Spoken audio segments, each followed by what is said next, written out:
रेगिस्तान के बीच, बहुत भीतर, बहुत दूर एक गांव था। गांव बड़ा नहीं था, पर ऐसा भी नहीं था कि उसे देखकर लगे कि वह छोटा है। वह अपने आप में पूरा था। मिट्टी की दीवारें थीं वहां, खप्पड़ की छतें, दीवारों पर हाथ से पोती गई गीली मिट्टी जो सूरज निकलते ही अपनी सौंधी खुशबू छोड़ देती थी। जब वह खुशबू हवा में फैलती तो ऐसा लगता मानो किसी ने जमीन से प्रार्थना निकालकर आसमान में टांग दी हो। गांव के लोग कहते थे, यह मिट्टी सिर्फ घर नहीं बनाती, यह हमें बांधती है। और सच में वहां हर दीवार में सिर्फ ईंट नहीं थी, हर दीवार में किसी का भरोसा, किसी की मेहनत, किसी का इंतजार छुपा था। सुबह के पहले पहर में जब सूरज पूरी तरह निकला भी नहीं होता, गांव के भीतर हलचल शुरू हो जाती थी। कहीं चूल्हे की आंच सुलगती, कहीं पानी के घड़े खनकते, कहीं कोई बच्चा नींद में ही करवट बदलता। रेगिस्तान की सुबह शोर नहीं करती, वह बस मौजूद होती है। और उसी मौजूदगी के बीच गांव की एक गली के आखिरी सिरे पर सरपंच का घर था। वह घर बाकी घरों से अलग नहीं था। वही मिट्टी, वही खप्पड़, वही सादगी। पर उसकी दीवारों के पास खड़े होने पर लोग अक्सर बिना कारण रुक जाते थे, जैसे वहां खड़ी हवा कुछ कह रही हो। सरपंच का नाम था धीरज। लोग उसे सरपंच धीरज नहीं कहते थे, बस कहते थे धीरज है, और इतना कहना ही काफी होता था। धीरज उम्र में बहुत बड़ा नहीं था, पर उसकी आंखों में समय बैठा रहता था। ऐसी आंखें जो जल्दी नहीं बोलती, और जब बोलती तो किसी को ऊंचा या नीचा नहीं करती। उस सुबह भी धीरज बहुत पहले जाग चुका था। वह आंगन में बैठा था, पांव नंगे, मिट्टी ठंडी थी। उसने हथेली से जमीन को छुआ, कुछ पल वहीं रखा, जैसे जमीन की धड़कन सुन रहा हो। उसकी पत्नी मुनिया चूल्हे के पास बैठी थी। वह ज्यादा नहीं बोलती थी, पर जब बोलती तो शब्दों में कोई जल्दबाजी नहीं होती। आज हवा बदली सी है, उसने कहा। धीरज ने सिर उठाया, आसमान की ओर देखा। हाँ, वह बोला, रेगिस्तान भी कभी कभी सांस बदलता है। मुनिया समझ गई। उसने और कुछ नहीं पूछा। इस गांव में सवाल कम पूछे जाते थे, क्योंकि जवाब अक्सर हवा में पहले से तैरते रहते थे। धीरज उठा, लाठी उठाई, घर से बाहर निकला। गली में चलते हुए वह हर घर की ओर नहीं देखता था, पर हर घर उसे देखता था। किसी के दरवाजे पर बैठी बूढ़ी आंखें, किसी छत से झांकती बच्ची की नजर, किसी कुएं के पास खड़ा नौजवान, सब जानते थे अगर कुछ होगा तो धीरज देख लेगा। दोस्तों, अब आप जरा ये बताइए कि आप यह कहानी किस गांव या शहर से सुन या देख रहे हैं। और अगर अपने नाम पर कोई कहानी बनवाना चाहते हैं तो अपना नाम कमेंट बॉक्स में जरूर छोड़े। और अगर हमारी कहानी आपको थोड़ा सा भी सुकून देती है तो चैनल को सब्सक्राइब करें और बेल आइकन को प्रेस करें। गांव की चौपाल अब भी आधी नींद में थी। चारपाइयां पड़ी थीं, एक कोने में बुझी हुई राख, बीच में खुला आकाश। धीरज चौपाल के बीच बैठ गया, लाठी जमीन पर रखी, आंखें बंद कीं। वह ऐसे नहीं बैठता था जैसे कोई इंतजार कर रहा हो, वह ऐसे बैठता था जैसे कोई सुन रहा हो। कुछ देर बाद पहली आवाज आई, रेत पर पांव घसीटने की। रामू था, गांव का सबसे तेज बोलने वाला आदमी, लेकिन धीरज के सामने वह भी धीरे चलता था। सरपंच रामू ने कहा। पिछली रात धीरज ने आंखें नहीं खोली, बस सिर हल्का सा हिलाया। पश्चिम की ओर से रोशनी दिखी। रामू बोला, जैसी आग जलाने की होती है। अब धीरज ने आंखें खोली। धीरे, कितनी देर? उसने पूछा। बहुत नहीं, रामू बोला, पर इतनी कि डर लग जाए। धीरज कुछ नहीं बोला, उसने बस चौपाल के चारों ओर देखा। अब और लोग आने लगे थे, कोई चुप, कोई फुसफुसाता हुआ। सबकी आंखों में एक ही बात थी, डाकू। इस गांव में डाकू कोई कहानी नहीं थे, वे याद थे। रेगिस्तान में रास्ते लंबे होते हैं और कानून उनसे भी लंबा। डाकू आते थे, कभी रात में, कभी भोर में, कभी कुछ ले जाते, कभी कुछ छोड़ जाते, पर हर बार वे डर छोड़ जाते थे। धीरज जानता था डर को अगर नाम दे दिया जाए तो वह और बड़ा हो जाता है, इसलिए वह जल्दी कुछ नहीं कहता था। आज दिन जैसा यह, उसने कहा, वैसा ही रहने दो। लेकिन किसी ने कहना चाहा। धीरज ने हाथ उठाया। रेगिस्तान में, वह बोला, जो जल्दी चलता है वह थक कर गिरता है। लोग चुप हो गए। वे जानते थे धीरज डर को टाल नहीं रहा, वह उसे फैलने से रोक रहा है। सूरज अब ऊपर आ चुका था, मिट्टी की दीवारें गर्म होने लगी थीं, खुशबू हवा में गाढ़ी हो रही थी। गांव जाग चुका था, पर उसके भीतर कहीं एक सवाल भी जाग चुका था, डाकू आएंगे या नहीं। धीरज उठा, चौपाल से चला, गांव के बाहर की ओर। रेगिस्तान की खुली रेत उसके सामने थी, दूर दूर तक फैली। उसने आंखों पर हाथ रखकर दूर देखा। रेत कभी झूठ नहीं बोलती। उस पर जो चलता है वह अपना निशान छोड़ जाता है। धीरज को निशान दिखे, बहुत हल्के, लेकिन थे। वह मुस्कराया नहीं, घबराया भी नहीं। उसने बस इतना सोचा, अब चाल बदलनी होगी। और रेगिस्तान में जो अपनी चाल बदलना जानता है वही बचता है। गांव की हवा अब भी शांत थी, पर उसके भीतर एक कहानी धीरे धीरे आकार ले रही थी, डाकुओं की और एक सरपंच की चतुराई की। यह सिर्फ शुरुआत थी। दोपहर रेगिस्तान में धीरे उतरती है। वह अचानक तेज नहीं होती, वह बस चुपचाप अपने होने का ऐलान करती है। सूरज अब सिर के ऊपर था। मिट्टी की दीवारें गर्म हो चुकी थीं, लेकिन उनके भीतर की ठंडक अब भी बची हुई थी। खप्पड़ों की छतों के नीचे छाया जमा रहती थी, जैसे किसी ने अंधेरे को बचाकर रख छोड़ा हो। गांव के लोग अपने अपने काम में लग गए थे। कोई कुएं से पानी खींच रहा था, कोई चूल्हे के पास बैठा रोटी बेल रहा था, कोई ऊंटों को छांव की ओर हाँक रहा था। सब कुछ सामान्य दिख रहा था, लेकिन यह वही सामान्य था जिसके नीचे अक्सर डर छुपा रहता है। धीरज गांव की सीमा तक आ चुका था। वहां से आगे सिर्फ रेत थी, कोई पेड़ नहीं, कोई दीवार नहीं, सिर्फ खुला फैलाव। उसने झुककर जमीन को देखा। रेत पर पड़े निशान अब सूरज की रोशनी में साफ दिखने लगे थे। ये निशान किसी एक आदमी के नहीं थे, कई पैरों के, हल्के, सधे हुए। ऐसे नहीं जैसे कोई जल्दबाजी में चला हो, ऐसे जैसे चलने वाले जानते हों कि कहाँ पांव रखना है। धीरज ने एक निशान के पास उंगली रखी, रेत को हल्का सा हटाया। नीचे की मिट्टी ठंडी थी। उसने मन ही मन गिनती की, कदमों की दूरी, दिशा, वजन का अंदाजा। डाकू हमेशा शोर से नहीं आते, जो असली होते हैं वे खामोशी से आते हैं। धीरज खड़ा हुआ, पीछे मुड़ा, गांव की ओर देखा। गांव अब पूरा जाग चुका था। बच्चों की आवाजें थीं, हंसी भी, लेकिन वह हंसी हल्की थी, जैसे किसी ने उसे पूरी तरह खुलने नहीं दिया हो। धीरज को याद आया वह दिन जब उसे सरपंच चुना गया था। वह कोई उत्सव नहीं था, कोई ढोल नहीं बजे थे, कोई मिठाई नहीं बंटी थी। बस एक रात थी और एक समस्या। उस रात भी डाकू आए थे, सीधे नहीं। वे गांव के बाहर रुके थे, जैसे जांच रहे हों। गांव वाले घबरा गए थे। कुछ ने कहा था भाग चलो, कुछ ने कहा था जो मांगे दे दो। धीरज तब भी चुप रहा था। उसने सिर्फ इतना कहा था, अगर हम डर दिखाएंगे तो वे बार बार आएंगे। उस रात उसने गांव के सभी चूल्हे बुझवा दिए थे। किसी घर से रोशनी नहीं निकलने दी थी, और गांव के बाहर कुछ दूरी पर उसने आग जला दी थी। डाकुओं ने सोचा गांव वहां है, वे उधर गए, और जब तक समझ पाते सुबह हो चुकी थी। उस दिन के बाद किसी ने सरपंच के लिए नाम नहीं लिया। बस सबकी नजरें धीरज पर टिक गई थीं। आज वही नजरें फिर से टिकने वाली थीं। धीरज गांव लौटा, चौपाल की ओर। अब वहां लोग बैठे थे। कोई हुक्का नहीं, कोई हंसी नहीं। निशान है, धीरज ने कहा, बस इतना। एक और शब्द की जरूरत नहीं थी। किसी की सांस तेज हो गई, किसी ने पगड़ी ठीक की, किसी ने जमीन की ओर देखा। आज नहीं आएंगे, धीरज बोला। लोगों ने सिर उठाया, लेकिन आएंगे, वह फिर बोला। उसकी आवाज में डर नहीं था, सिर्फ सच्चाई थी। आज रात, किसी ने पूछा। धीरज ने सिर हिलाया। नहीं, वह बोला, वे इंतजार करेंगे। किसका? हमारा, धीरज ने कहा। गांव में खामोशी फैल गई, ऐसी खामोशी जो भारी होती है। धीरज ने लाठी उठाई, चौपाल के बीच से चला, और चलते चलते बोला, आज सब वैसा ही करेंगे जैसा रोज करते हैं। कोई पहरा नहीं? किसी ने पूछा। होगा, धीरज बोला, लेकिन दिखेगा नहीं। उसने हर घर की ओर देखा। जो डर छुपा लेता है, वह बोला, वह आधी लड़ाई जीत लेता है। शाम धीरे उतरी, रेत का रंग बदलने लगा, हवा ठंडी होने लगी। गांव में दिए जले, चूल्हे सुलगे, सब कुछ सामान्य था, लेकिन हर दिया थोड़ा धीमा था, हर आवाज थोड़ी नपी हुई। रेगिस्तान दूर से सब देख रहा था, और कहीं बहुत भीतर डाकू भी। रेगिस्तान की रात कभी अचानक नहीं उतरती। वह दिन की गर्म सांसों को पहले शांत करती है, फिर धीरे धीरे अंधेरे को जमीन पर बिछाती है। सूरज ढल चुका था, लेकिन उसकी गर्मी अभी रेत में बची हुई थी।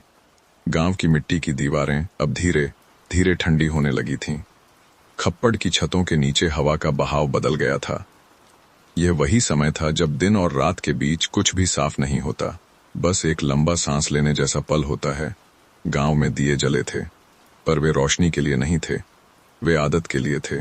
हर घर में बस उतनी ही लौ जितनी रोज होती थी, न ज्यादा न कम। धीरज अपने घर में नहीं बैठा था, वह गांव के भीतर घूम रहा था।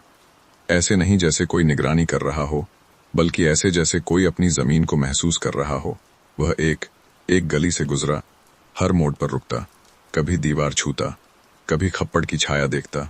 उसकी चाल में जल्दबाजी नहीं थी, पर रुकावट भी नहीं। कुछ बच्चे आज जल्दी सो गए थे, कुछ नहीं सो पाए थे। एक घर के बाहर एक बूढ़ा बैठा था, हाथ में लाठी, आंखें सामने। धीरज उसके पास रुका। आज नींद नहीं आएगी? धीरज ने पूछा। बूढ़े ने बिना देखे कहा, नींद डर से नहीं जाती सरपंच, नींद इंतजार से जाती है। धीरज ने सिर हिलाया। वह आगे बढ़ गया। रेगिस्तान की हवा अब ठंडी हो चली थी। रेत की ऊपरी परत धीरे धीरे ठंडी हो रही थी, लेकिन नीचे अब भी दिन की गर्मी थी। यह वही समय होता है जब पांव रखने वाले अगर ध्यान न दें तो अपना निशान छोड़ जाते हैं। गांव के बाहर कोई पहरा दिखाई नहीं देता था, कोई मशाल नहीं, कोई आवाज नहीं, लेकिन धीरज जानता था जो दिखता नहीं वही अक्सर सबसे ज्यादा देख रहा होता है। उसने सुबह ही कुछ लड़कों को समझा दिया था, किसी को रात में खुले में नहीं आना था, किसी को भी अपनी जगह बदलनी नहीं थी। गांव की सबसे पुरानी दीवार के पीछे 3 आदमी बैठे थे। वे बातें नहीं कर रहे थे, बस सुन रहे थे। रेगिस्तान की आवाजें धीरे धीरे उभरने लगी थीं। दूर कहीं कोई जानवर चला, कहीं रेत खिसकी, कहीं हवा ने दिशा बदली। ये आवाजें डरावनी नहीं होती।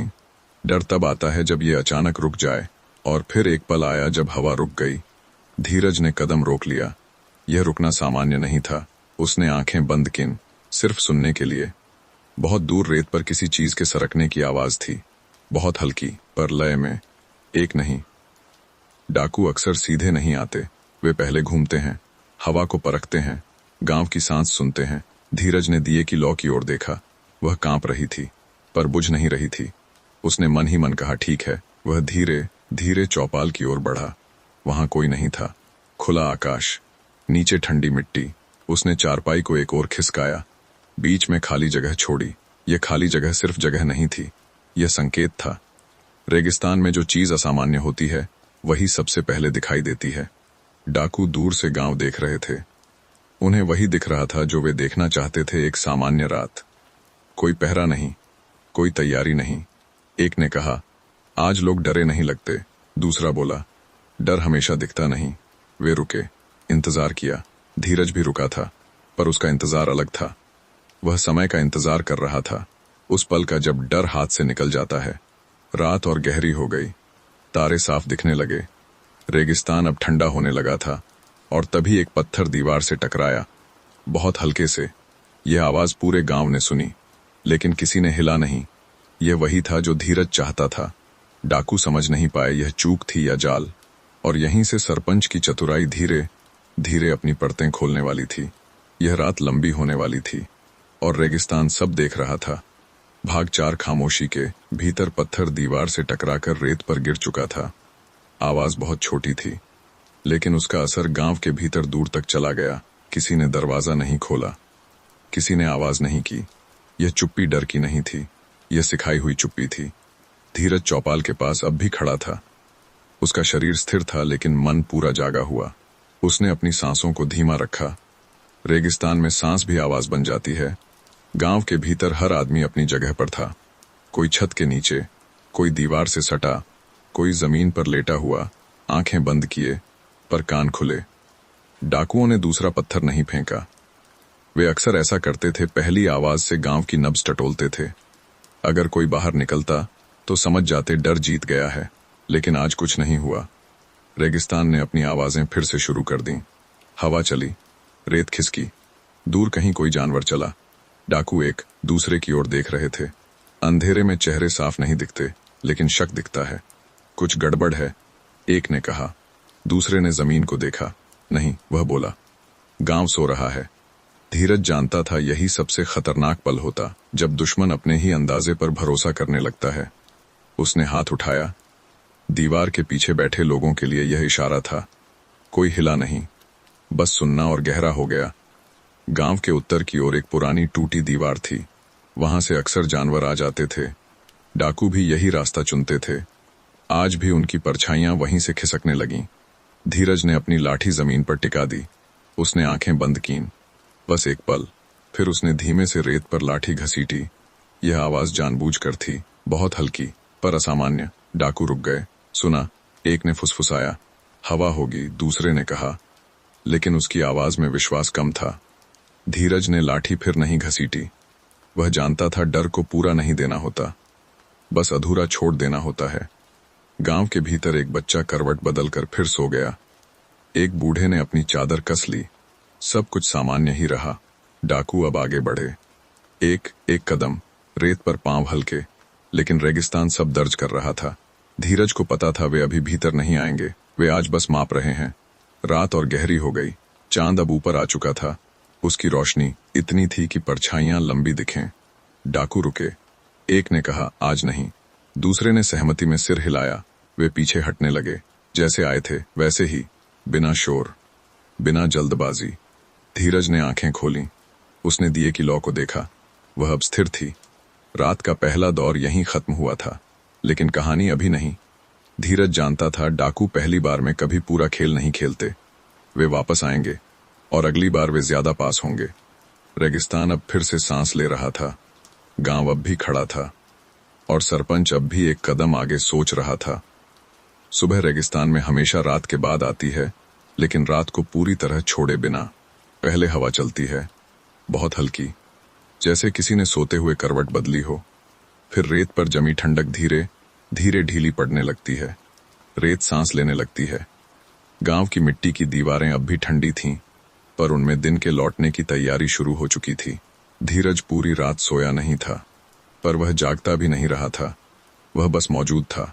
सुबह की पहली रोशनी जब खप्पड़ की छतों से टकराई तो उसने अपनी लाठी उठाई। गांव अभी पूरी तरह जागा नहीं था, पर कुछ लोग पहले ही बाहर आ चुके थे। उनकी आंखों में सवाल थे, पर मुंह बंद थे। धीरज ने किसी को रोका नहीं, किसी को बुलाया नहीं। वह सीधा गांव की सीमा की ओर चला। रेत अब साफ दिख रही थी। रात के सारे निशान अब दिन के सामने थे। पैरों के निशान, रुकने के निशान, मुड़ने के निशान। धीरज हर निशान के पास रुका, झुका, छुआ नहीं, सिर्फ देखा। ये निशान बताते थे कि डाकू आए थे और लौट भी गए थे। गांव के कुछ लोग धीरे धीरे पास आ गए। कोई बोला नहीं, बस देखते रहे। धीरज खड़ा हुआ। आज कोई नुकसान नहीं हुआ, उसने कहा। किसी ने राहत की सांस ली, किसी ने सिर झुका लिया, पर धीरज ने आगे कहा, आज से वे हमें अलग नजर से देखेंगे। अब लोगों ने उसकी ओर देखा, क्योंकि वह बोला। डर दिखाया नहीं गया। रेगिस्तान में जो चीज उम्मीद से अलग होती है, वही याद रखी जाती है। गांव लौटते हुए धीरज ने देखा चूल्हे जल चुके थे, रोटियां बन रही थीं, बच्चे बाहर निकल आए थे। सब कुछ जैसा रोज होता था, लेकिन भीतर कुछ बदल चुका था। लोग अब एक दूसरे को ध्यान से देख रहे थे, जैसे कल तक जो सिर्फ पड़ोसी था, आज साथी बन गया हो। चौपाल पर लोग इकट्ठा हुए। कोई हुक्का भरा गया, धुआं उठा। धीरज बीच में बैठा। आज, उसने कहा, कोई चर्चा नहीं होगी। लोग चौंके। आज हम वही करेंगे जो रोज करते हैं। लेकिन डाकू, किसी ने कहना चाहा। धीरज ने धीमे से सिर हिलाया। डाकू, वह बोला, तभी ताकतवर होते हैं जब हम उन्हें अपने दिन का हिस्सा बना लेते हैं। यह बात सीधी नहीं थी, पर गहरी थी। दिन चढ़ता गया। रेगिस्तान फिर से चमकने लगा। हवा गर्म हो गई। दूर कहीं ऊंटों की घंटियां बजीं। धीरज अपने घर लौटा। मुनिया आंगन में बैठी थी, आटा गूंथते हुए। रात निकल गई, उसने कहा। धीरज ने सिर हिलाया। पर आई फिर आएगी, मुनिया बोली। धीरज मुस्कुराया नहीं, लेकिन उसके चेहरे पर कठोरता भी नहीं थी। आएगी, वह बोला, पर अब हम जानते हैं कि वे कैसे सोचते हैं। दोपहर धीरे धीरे उतरी। गांव फिर अपनी लय में आ गया, लेकिन रेत पर पड़े निशान अब भी वहां थे। कोई उन्हें मिटा नहीं रहा था, क्योंकि धीरज चाहता था लोग उन्हें देखें। डर के लिए नहीं, समझ के लिए। शाम तक एक बात साफ हो चुकी थी। यह सिर्फ एक रात नहीं थी, यह शुरुआत थी। डाकू अब लौटेंगे, और अगली बार वे सिर्फ देखने नहीं आएंगे। रेगिस्तान अब भी चुप था, लेकिन उसकी चुप्पी में कहानी धीरे धीरे आगे बढ़ रही थी। रेगिस्तान में हर आग दिखाई नहीं देती। कुछ आगें रेत के भीतर सुलगती रहती हैं। धुआं नहीं उठता, पर गर्मी बनी रहती है। डाकुओं का डेरा गांव से बहुत दूर नहीं था, पर इतना दूर था कि कोई उसे यूं ही देख न सके। वे एक सूखी नदी के मोड़ पर रुके थे, जहां कभी पानी बहा करता था, और अब सिर्फ उसकी याद बची थी। वहां रेत कुछ अलग थी, थोड़ी सख्त, थोड़ी गहरी। डाकू आग के पास बैठे थे। आग बड़ी नहीं थी, बस उतनी कि हाथ गर्म हो जाए। रेगिस्तान में जो आग बहुत जलती है वह रास्ता दिखा देती है। उनमें से एक सबसे बुजुर्ग था। उसकी आंखों में अनुभव था और आवाज में जल्दबाजी नहीं। गांव आसान नहीं है, उसने कहा। दूसरा रेत में लकड़ी घसीटते हुए बोला। पर खाली भी नहीं है। तीसरा चुप था। वह सबसे नया था। उसकी आंखों में उत्सुकता थी पर डर भी। सरपंच बुजुर्ग ने कहा, अलग है। कैसा? किसी ने पूछा। जो डर को दिखाता नहीं, वह बोला। वही सबसे मुश्किल होता है। आग थोड़ी तेज हुई, लकड़ी चटकी। कल रात एक ने कहा, कुछ गलत था। हाँ, बुजुर्ग बोला, सब कुछ सही होते हुए भी गलत था। वे समझ गए थे गांव जाग रहा था, पर दिखा नहीं। डाकू अक्सर गांव नहीं देखते, वे आदमी देखते हैं। और उस रात उन्हें आदमी नहीं दिखे, बस एक सोच दिखी। अब क्या? नए ने पूछा। बुजुर्ग कुछ देर चुप रहा। अब उसने कहा, हम उन्हें बोलने पर मजबूर करेंगे। रेगिस्तान में जो बोल पड़ता है वही हारता है। उधर गांव में दिन धीरे धीरे खत्म हो रहा था। धीरज छत पर बैठा था, सूरज को डूबते देख रहा था। रेत फिर से ठंडी हो रही थी, हवा अपनी दिशा बदल रही थी। मुनिया नीचे दिया जला रही थी। आज चुप्पी अलग है, उसने कहा। धीरज ने सिर हिलाया। वे सोच रहे हैं, वह बोला। सोच अच्छी है, मुनिया ने कहा, बात करने से बेहतर। धीरज नीचे उतरा। गांव की गलियां फिर से वही थीं, लेकिन अब हर आदमी थोड़ा ज्यादा जागा हुआ था। धीरज ने किसी को इकट्ठा नहीं किया, कोई सभा नहीं, कोई घोषणा नहीं। उसने बस एक घर के पास थोड़ी देर रुकना शुरू किया। कुछ नहीं बोला, बस देखा। लोग समझ गए यह नजर पूछ नहीं रही, यह भरोसा दे रही है। रात फिर उतरने लगी, लेकिन यह रात कल जैसी नहीं थी। यह रात ज्यादा साफ थी, तारे ज्यादा थे, चांद ज्यादा चमक रहा था। रेगिस्तान खुला हुआ था, और खुला रेगिस्तान छुपने नहीं देता। डाकू यह भी जानते थे, इसलिए वे उस रात नहीं आए। उन्होंने दूरी से देखा। गांव जैसा का तैसा था, कोई तैयारी नहीं, कोई पहरा नहीं, और यही सबसे परेशान करने वाली बात थी।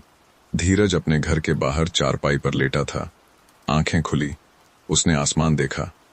तारे उसे डर नहीं देते थे, वे उसे याद दिलाते थे सब कुछ हमेशा से बड़ा है, और इंसान उसी बड़ेपन में अपनी छोटी छोटी चालें चलता है। यह रात बिना घटना के गुजर गई, लेकिन दोनों ओर एक बात साफ थी। अब यह सिर्फ इंतजार नहीं था, यह समझ की लड़ाई बन चुकी थी। रेगिस्तान में कमजोरी अक्सर चीजों में नहीं होती, यादों में होती है। डाकू यह जानते थे। वे जानते थे कि जिस गांव के पास पानी की कहानी होती है, वहीं से डर को रास्ता मिलता है। उस रात वे डेरों में नहीं बैठे, आग भी नहीं जलाई। वे चल रहे थे, धीरे, बिना आवाज, सूखी नदी की धार के साथ साथ। वह नदी अब पानी नहीं बहाती थी, पर उसकी मिट्टी अब भी जानती थी कि पानी कैसे चलता है। डाकू रेत नहीं देखते थे, वे मिट्टी पढ़ते थे। एक ने झुककर हाथ से जमीन को छुआ।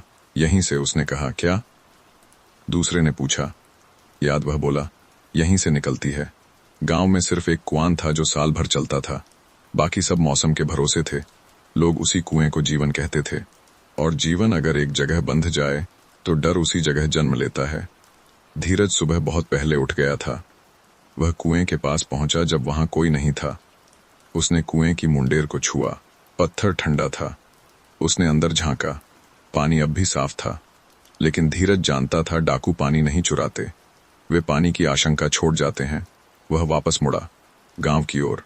रास्ते में उसने देखा कुछ औरतें आपस में धीमे धीमे बात कर रही थीं। वह रुका। कोई चुप नहीं हुई, पर आवाज अपने आप नीची हो गई। पानी कम हो गया क्या? धीरज ने पूछा। एक ने कहा, नहीं। दूसरी ने कहा, पर अगर धीरज ने वाक्य पूरा नहीं होने दिया, अगर को पानी से दूर रखो, वह बोला। उस दिन धीरज ने एक अजीब काम किया। उसने कुएं से पानी ज्यादा भरवाया, घड़ों में, मटकों में, जो भी जहां रख सकता था। कोई वजह नहीं बताई, लोगों ने पूछा भी नहीं। डाकू दूर से देख रहे थे। अब क्या कर रहा है? नए ने पूछा। बुजुर्ग चुप रहा, फिर बोला, वह हमारी चाल पहले से काट रहा है। रात फिर उतरी, लेकिन इस बार रेगिस्तान थोड़ा बेचैन था। हवा रुक रुक कर चल रही थी। डाकू आज पास आए, बहुत पास, कुएं की दूरी तक। वहां कोई पहरा नहीं था, पर कुएं के पास पानी नहीं था। मुंडेर सूखी थी, घड़े घरों में थे। डाकू रुके, अंदर ले गए। एक ने कहा।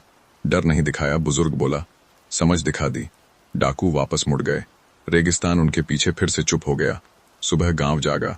कुएं पर भीड़ नहीं थी, सबके पास पानी था। धीरज चौपाल पर बैठा था। किसी ने पूछा, यह सब क्यों? धीरज ने धीरे से कहा, डर तभी पैदा होता है जब हमें लगता है कि कल खत्म हो सकता है। उसने कुएं की ओर देखा। आज कल को आज में ले आओ। गांव समझ गया, डाकू भी।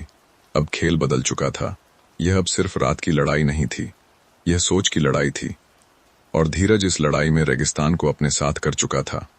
रेगिस्तान में हर रेखा दिखाई नहीं देती, कुछ रेखाएं मन में खींचती हैं। डाकू अब यह समझ चुके थे कि यह गांव डर से नहीं चलता, यह भरोसे से चलता है, और भरोसा तोड़ना सबसे कठिन काम होता है। उस सुबह हवा कुछ अलग थी। रेत के कण ज्यादा उड़ नहीं रहे थे, जैसे वे भी कुछ सुनना चाह रहे हों। धीरज अपने घर के बाहर खड़ा था। उसकी नजर दूर तक जाती थी, पर रुकी गांव के भीतर ही थी। आज वह पहली बार लोगों को काम से ज्यादा चलते हुए देख रहा था। कोई एक घर से दूसरे घर जा रहा था, कोई बिना वजह चौपाल तक आ रहा था।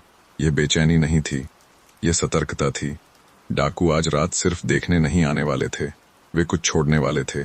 धीरज यह जानता था। दोपहर के बाद एक ऊंट गांव की ओर आता दिखा, अकेला। उसकी चाल थकी हुई थी, गर्दन झुकी हुई। गांव के बाहर वह रुक गया। धीरज खुद आगे बढ़ा। ऊंट के गले में एक कपड़ा बंधा था, साफ नहीं, पर नया भी नहीं। धीरज ने कपड़ा खोला। अंदर कुछ नहीं था, सिर्फ एक गांठ। डाकू अक्सर ऐसे ही बात शुरू करते हैं। वे चीज नहीं देते, वे संकेत देते हैं। धीरज ने ऊंट को पानी पिलाया, फिर उसे खुला छोड़ दिया। गांव वाले सब देख रहे थे। किसी ने पूछा, यह क्या था? धीरज ने कहा, यह एक सवाल था। और जवाब? धीरज ने आसमान की ओर देखा। जवाब हम देंगे, वह बोला, पर बिना शब्दों के। शाम धीरे धीरे उतरी। आज दिए थोड़े ज्यादा थे, पर रोशनी वैसी ही थी। किसी ने जानबूझकर एक दिया गांव की सीमा के पास रखा, अकेला। डाकू दूर से इसे देख रहे थे। यह न्योता है, नए ने कहा। बुजुर्ग चुप रहा। नहीं, उसने कहा, यह भरोसे की रेखा है। रात गहरी हुई। डाकू उस दिए तक आए। उन्होंने उसे बुझाया नहीं, उठाया नहीं, बस देखा और पीछे हट गए। धीरज छत पर बैठा था। उसने सब देखा, उसने कुछ नहीं बदला। सुबह गांव जागा। दिया अब भी वहीं था, बुझा हुआ, पर टूटा नहीं। धीरज ने उसे उठाया, चौपाल के बीच रख दिया। याद रखो, वह बोला, डर हमसे कुछ छीनता है, भरोसा हमें खुला छोड़ता है। गांव समझ रहा था, डाकू भी। अब अगली चाल सिर्फ रात की नहीं होगी, वह दिन के उजाले में खेली जाएगी। और यही डाकुओं को सबसे ज्यादा असहज करने वाला था। रेगिस्तान में सबसे बड़ा कदम वह होता है जो बिना शोर के अंदर रख दिया जाए। डाकू यह समझ चुके थे कि बाहर से डर दिखाना इस गांव पर काम नहीं कर रहा। रेत पर निशान छोड़ना, आग की रोशनी दिखाना, पत्थर फेंकना, सब व्यर्थ जा चुका था। अब उन्हें अंदर जाना था, लेकिन हथियार लेकर नहीं, डर लेकर नहीं, आदमी लेकर। सुबह गांव अपनी लय में जागा। वही चूल्हे, वही पानी के घड़े, वही बच्चों की आवाजें। लेकिन आज एक चेहरा नया था। वह आदमी दोपहर के समय गांव में आया, न ऊंट के साथ, न घोड़े पर, पैदल। कपड़े धूल से भरे थे, पैरों में थकान साफ दिखती थी। उसने गांव की सीमा पर रुककर चारों ओर देखा, फिर धीरे धीरे भीतर चला आया। कोई नहीं रुका उसे, कोई नहीं टोका।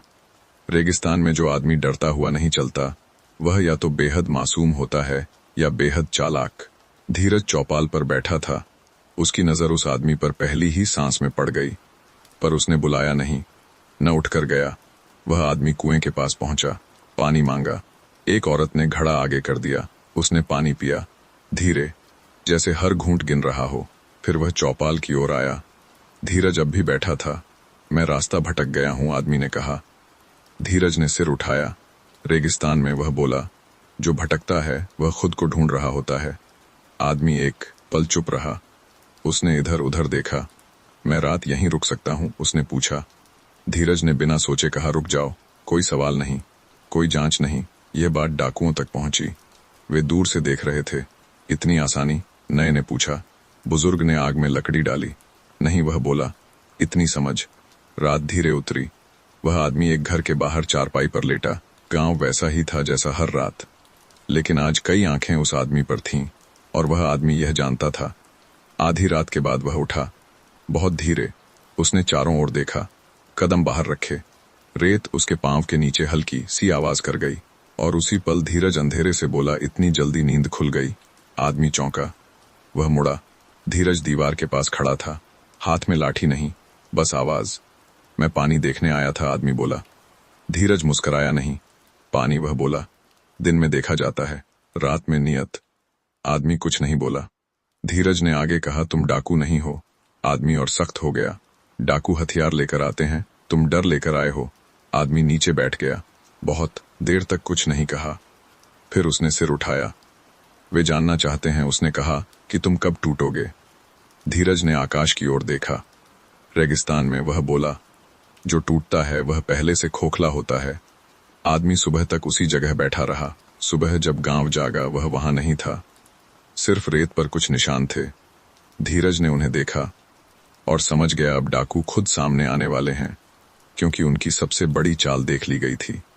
रेगिस्तान में जब दो रास्ते मिलते हैं तो वहां कोई शोर नहीं होता, बस हवा थोड़ी देर के लिए रुक जाती है। सुबह उस दिन कुछ ज्यादा साफ थी। आसमान में बादल नहीं थे, रेत चमक रही थी। गांव अपने काम में लगा था, लेकिन भीतर एक इंतजार चल रहा था। धीरज चौपाल पर नहीं बैठा था, वह गांव की सीमा के पास खड़ा था। ऐसे खड़ा जैसे किसी का रास्ता रोक नहीं रहा हो, बस उसे पहचान रहा हो। दोपहर के करीब रेत पर कुछ परछाइयां उभरी, पहले धुंधली, फिर स्पष्ट। 3 आदमी धीरे धीरे गांव की ओर आ रहे थे। न हथियार चमक रहे थे, न आवाज थी। उनकी चाल सीधी थी, न झुकी हुई, न उछली हुई। गांव वालों ने उन्हें देखा, पर किसी ने कुछ नहीं कहा। यह भी धीरज की सीख थी, जो सामने आए उसे भीतर आने दो। तीनों आदमी गांव की सीमा पर रुके। सबसे आगे वही बुजुर्ग था जिसकी आंखों में रेगिस्तान बसता था। उसने धीरज की ओर देखा। धीरज उसी जगह खड़ा रहा। दोनों के बीच कुछ दूरी थी, पर उससे ज्यादा कुछ समझ। हम बात करना चाहते हैं, बुजुर्ग ने कहा। बात, धीरज बोला, रात में नहीं होती। तो? दूसरे ने पूछा। तो दिन में बैठो, धीरज ने कहा, छाया में। उसने चौपाल की ओर इशारा किया। ये इशारा न न्योता था न चुनौती, बस सामान्य। डाकू एक पल रुके, फिर आगे बढ़े।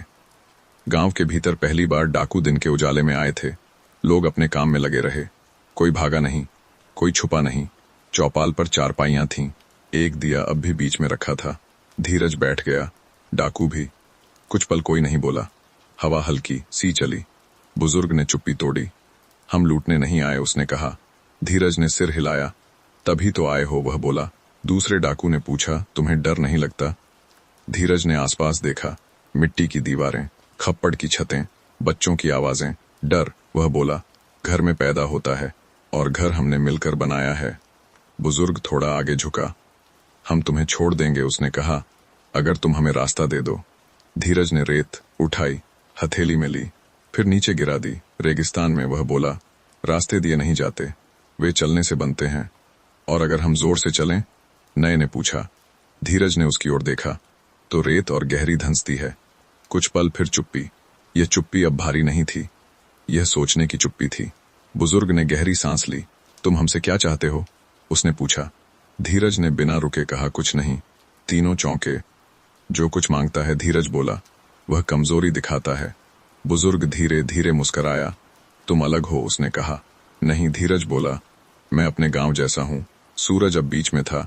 डाकू उठे। हम वापस आएंगे, बुजुर्ग ने कहा। धीरज ने सिर हिलाया। रेगिस्तान में सब वापस आते हैं, वह बोला।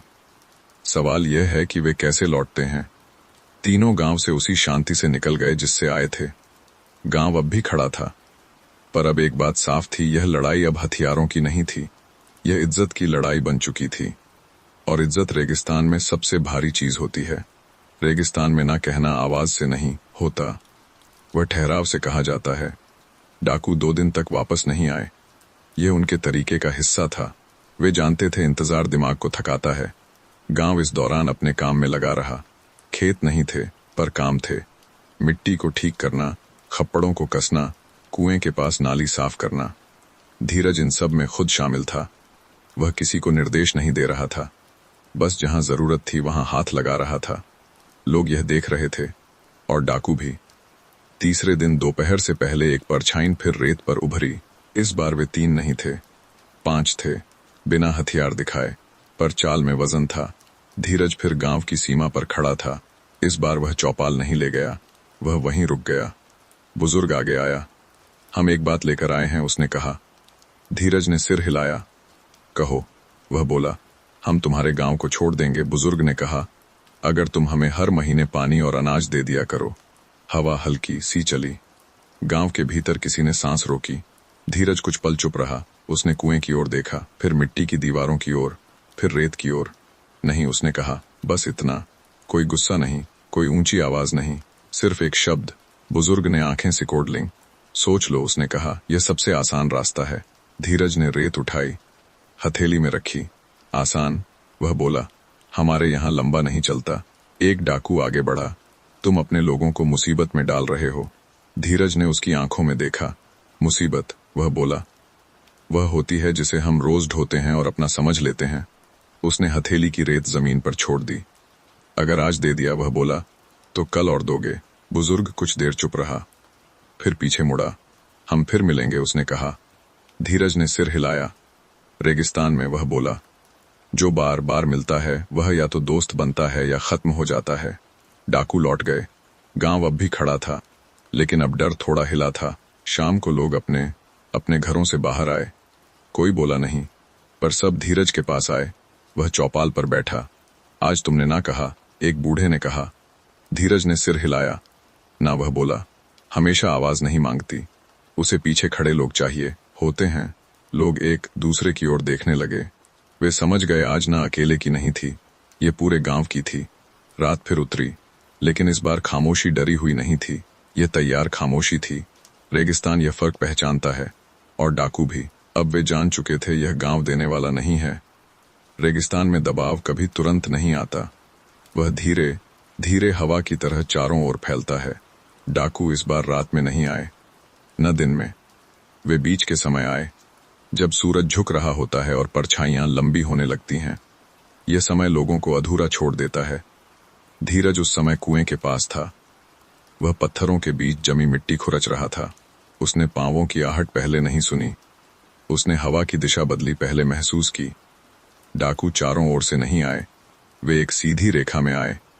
यह डर दिखाने का तरीका था। गांव के लोग अब भागे नहीं, पर उनकी चाल धीमी हो गई। धीरज खड़ा हुआ। उसने किसी को रुकने या आगे बढ़ने को नहीं कहा, वह बस वहीं खड़ा रहा। बुजुर्ग इस बार और आगे था। हम आज लेने नहीं आए, उसने कहा। धीरज ने सिर हिलाया। तो? वह बोला, हम बस रोकेंगे। बुजुर्ग ने कहा। क्या? तुम्हारा समय? उसने इशारा किया। डाकू रेत पर बैठ गए, कुएं के पास, रास्तों के पास, गांव की सीमा पर। वे कुछ नहीं कर रहे थे, बस मौजूद थे। रेगिस्तान में यह सबसे भारी चीज होती है, मौजूदगी। घड़े भरने आने वाली औरतें रुक गईं, बच्चे चुप हो गए, काम ठहरने लगा। धीरज ने यह सब देखा। उसने लाठी नहीं उठाई, आवाज नहीं उठाई। वह कुएं की मुंडेर पर बैठ गया। तुम यहीं बैठे रहोगे? उसने पूछा। हाँ, बुजुर्ग बोला, जब तक तुम्हें समझ ना आ जाए। धीरज ने आसमान की ओर देखा। सूरज अब और नीचे था। समझ? वह बोला, समय से आती है। उसने लोगों की ओर देखा। काम जारी रखो, उसने कहा। लोग हिचके, फिर एक एक करके अपने काम में लौट गए। औरतें घड़े लेकर फिर चल पड़ीं। बच्चे फिर खेलने लगे। डाकू बैठे रहे। समय चलता रहा। सूरज डूब गया। हवा ठंडी हो गई। डाकू अब भी बैठे थे। भूख रेगिस्तान में आवाज नहीं करती, वह धीरे धीरे ध्यान मांगती है। डाकुओं के बीच बेचैनी फैलने लगी। एक ने उठने की कोशिश की। बुजुर्ग ने उसे रोका। नहीं, उसने कहा, यही हमारी चाल है। धीरज ने यह देखा। वह अपने घर गया, खाना खाया, लौटा। डाकू अब भी वहीं थे। रात गहरी हो गई, ठंड हड्डियों में उतरने लगी। डाकू अब रेत पर कसमसा रहे थे। धीरज उनके पास गया। रेगिस्तान, बोला, किसी का समय नहीं रोकता, पर आज हमने तुम्हारा रोका, एक ने कहा। धीरज ने मुस्कुराकर जमीन की ओर देखा। नहीं, वह बोला, तुम अपने समय से भाग रहे हो। सुबह जब सूरज निकला, डाकू थके हुए थे। उनकी आंखों में नींद नहीं थी, पैरों में ताकत नहीं। गांव जाग चुका था, काम चल रहा था। बुजुर्ग धीरे धीरे खड़ा हुआ। उसने धीरज की ओर देखा। पहली बार उसकी आवाज नीची थी। हम फिर आएंगे, उसने कहा। धीरज ने सिर हिलाया। आना, वह बोला, पर समय लेकर आना, क्योंकि हम यहीं रहेंगे। डाकू चले गए। रेगिस्तान फिर खुला हो गया। गांव अब और मजबूत था, क्योंकि उसने सीख लिया था दबाव तभी चलता है जब हम रुक जाते हैं। रेगिस्तान में अगर कोई चीज सच में खतरनाक होती है, तो वह तलवार नहीं होती, वह होती है एक दूसरे से उठी हुई नजर। डाकू यह समझ चुके थे कि इस गांव को बाहर से तोड़ा नहीं जा सकता, तो उन्होंने अंदर देखने का रास्ता चुना। वे इस बार साथ में नहीं आए, वे अलग अलग आए। एक सुबह जब सूरज अभी पूरा चढ़ा नहीं था, एक आदमी गांव में दिखा। वह पहचान का नहीं था, पर अजनबी भी नहीं लगता था। उसने एक घर के बाहर रुककर पानी मांगा, फिर दूसरे घर के बाहर बैठकर रोटी खाई। वह कुछ नहीं कह रहा था, बस सुन रहा था। दोपहर तक दूसरा आदमी आया। उसने कुएं के पास खड़े होकर लंबी सांस ली। ये कुआं सबके लिए काफी है? उसने हल्के से पूछा। किसी ने जवाब नहीं दिया, लेकिन सवाल मन में छूट गया। शाम को तीसरा आदमी आया। वह सीधे चौपाल पर बैठा। तुम्हारा सरपंच बहुत हिम्मती है, उसने कहा, पर हिम्मत सबको नहीं पालती। ये बात हवा में तैर गई। धीरज उस दिन कुछ नहीं बोला। वह सब देख रहा था। रेगिस्तान में जब फूट डाली जाती है तो वह धीरे धीरे पानी की तरह दरारों में जाती है। अगले दिन गांव में बातें बदली हुई थीं। कुएं पर पहले से ज्यादा लोग खड़े थे। घड़े जल्दी भर लिए जा रहे थे। कोई कह रहा था अगर पानी कम हो गया तो, कोई कह रहा था डाकू सही कह रहे थे, थोड़ा दे देने में क्या जाता। ये बातें जोर से नहीं कही जा रही थीं, पर धीमे धीमे हर कान तक पहुंच रही थीं। धीरज चौपाल पर बैठा था। वह इन बातों को रोक नहीं रहा था, क्योंकि रोकने से डर और बढ़ता है। शाम को एक आदमी उसके पास आया। सरपंच, उसने कहा, लोग डर रहे हैं। धीरज ने सिर हिलाया। डर? वह बोला, अगर बाहर से आए तो हम उसे पहचान लेते हैं, अगर अंदर से आए तो हमें खुद को देखना पड़ता है। उस रात धीरज ने सभा नहीं बुलाई। उसने बस ढोल बजवाया। गांव के बीच लोग इकट्ठा हो गए। कोई भाषण नहीं हुआ, कोई घोषणा नहीं। धीरज बस बीच में खड़ा हुआ। उसने एक घड़ा उठाया, खाली। यह हमारा डर है, उसने कहा। फिर उसने कुएं से पानी भरा। यह हमारी मेहनत है। उसने पानी रेत पर उड़ेल दिया। लोग चौंक गए। जो डर के नाम पर सहेजा जाता है, धीरज बोला, वह कभी काम नहीं आता। उसने दूसरा घड़ा उठाया, उसे एक बच्चे के हाथ में दिया। पानी, वह बोला, बहने के लिए है। भीड़ चुप थी। वह आदमी जो बातें फैला रहा था पीछे खिसकने लगा। लोग अब एक दूसरे को देख रहे थे। किसी की आंख में सवाल था, किसी की आंख में शर्म। धीरज ने बात खत्म की। अगर कोई यहां डर बेचने आए, वह बोला, तो उसे पानी पिलाकर रास्ता दिखा देना। उस रात तीनों अजनबी गांव से चुपचाप चले गए। डाकुओं को यह खबर अगली सुबह मिली। बुजुर्ग ने आग में लकड़ी डाली। अब, उसने कहा, हमें अपनी सबसे आखिरी चाल चलनी होगी। रेगिस्तान फिर चुप हो गया, लेकिन इस बार चुप्पी साफ थी। गांव अब जान चुका था सबसे बड़ा हमला दिल पर होता है, और दिल अगर साथ हो तो रेगिस्तान भी हार मान लेता है। रेगिस्तान में सबसे गहरी चोट वह होती है जो दिखती नहीं। डाकू अब यह जान चुके थे कि डर फैलाना, फूट डालना और दबाव बनाना, इन सब का असर सीमित है। गांव अब इनसे डरता नहीं था, पर एक चीज अब भी थी जो गांव को रोक सकती थी, नुकसान। न खुला, न अचानक, बस धीरे धीरे होने वाला। उस रात कोई नहीं आया, न कोई परछाई, न कोई आवाज। गांव शांत सोया। सुबह जब लोग जागे तो कुछ भी अलग नहीं लगा। चूल्हे जले, रोटियां बनी, बच्चे निकले, पर धीरज ने सबसे पहले मिट्टी को देखा। कुएं के पास जहां कल तक पानी रिसता था, आज मिट्टी ज्यादा गीली थी, बहुत ज्यादा। उसने कुएं की मुंडेर को छुआ। पत्थर हल्का सा हिला। धीरज कुछ नहीं बोला। वह धीरे धीरे गांव के बाहर गया। वहां एक और चीज बदली हुई थी। ऊंटों के चलने का रास्ता थोड़ा धंसा हुआ था, ऐसा जैसे किसी ने जानबूझकर पानी मोड़ दिया हो। धीरज समझ गया, डाकू न तो पानी चुरा रहे थे, न रास्ता तोड़ रहे थे। वे पानी को बेकार कर रहे थे। रेगिस्तान में यह सबसे खतरनाक चाल होती है। गांव वालों को दोपहर तक समझ आने लगी। कुआं कम दे रहा है, किसी ने कहा। रास्ता फिसलन भरा हो गया है, दूसरे ने। बातें फिर उठने लगीं, पर इस बार उनमें घबराहट नहीं थी, उनमें चिंता थी। धीरज ने सभा बुलाई, पर चौपाल पर नहीं। वह सबको कुएं के पास ले गया। लोग इकट्ठा हुए। धीरज ने कुएं की दीवार पर हाथ रखा। यह हमारी गलती नहीं, वह बोला, और यह डाकुओं की ताकत नहीं। लोग चुप थे। यह उनकी आखिरी कोशिश है, धीरज बोला, हमें थकाने की। उसने चारों ओर देखा। रेगिस्तान पानी नहीं देता, वह बोला, पर वह पानी को संभालना सिखाता है। उस दिन धीरज ने एक कठोर निर्णय लिया। उसने कुएं से पानी निकालना आधा कर दिया। लोग चौंके। अभी? किसी ने पूछा। अभी, धीरज बोला, जब पानी कम दिखता है तब समझ बढ़ती है। कुछ लोग नाराज हुए, कुछ चुप रहे, पर किसी ने इनकार नहीं किया। रात फिर उतरी। डाकू दूर से देख रहे थे। उन्होंने कम कर दिया, एक ने कहा। बुजुर्ग ने सिर हिलाया। नुकसान अब उन पर नहीं पड़ा, वह बोला, हम पर पड़ा है। रेगिस्तान आज और ठंडा था, गांव आज और शांत, लेकिन इस शांति में अब एक सवाल था, अगर नुकसान और बढ़ा तो क्या होगा। धीरज अपने घर के बाहर चारपाई पर बैठा था। मुनिया पास बैठी थी। आज तुमने लोगों को रोक दिया, उसने कहा। धीरज ने आसमान देखा। नहीं, वह बोला, मैंने उन्हें तैयार किया है। दूर कहीं रेगिस्तान में आग जली, बहुत छोटी, पर उसकी रोशनी सीधी यहां तक आई।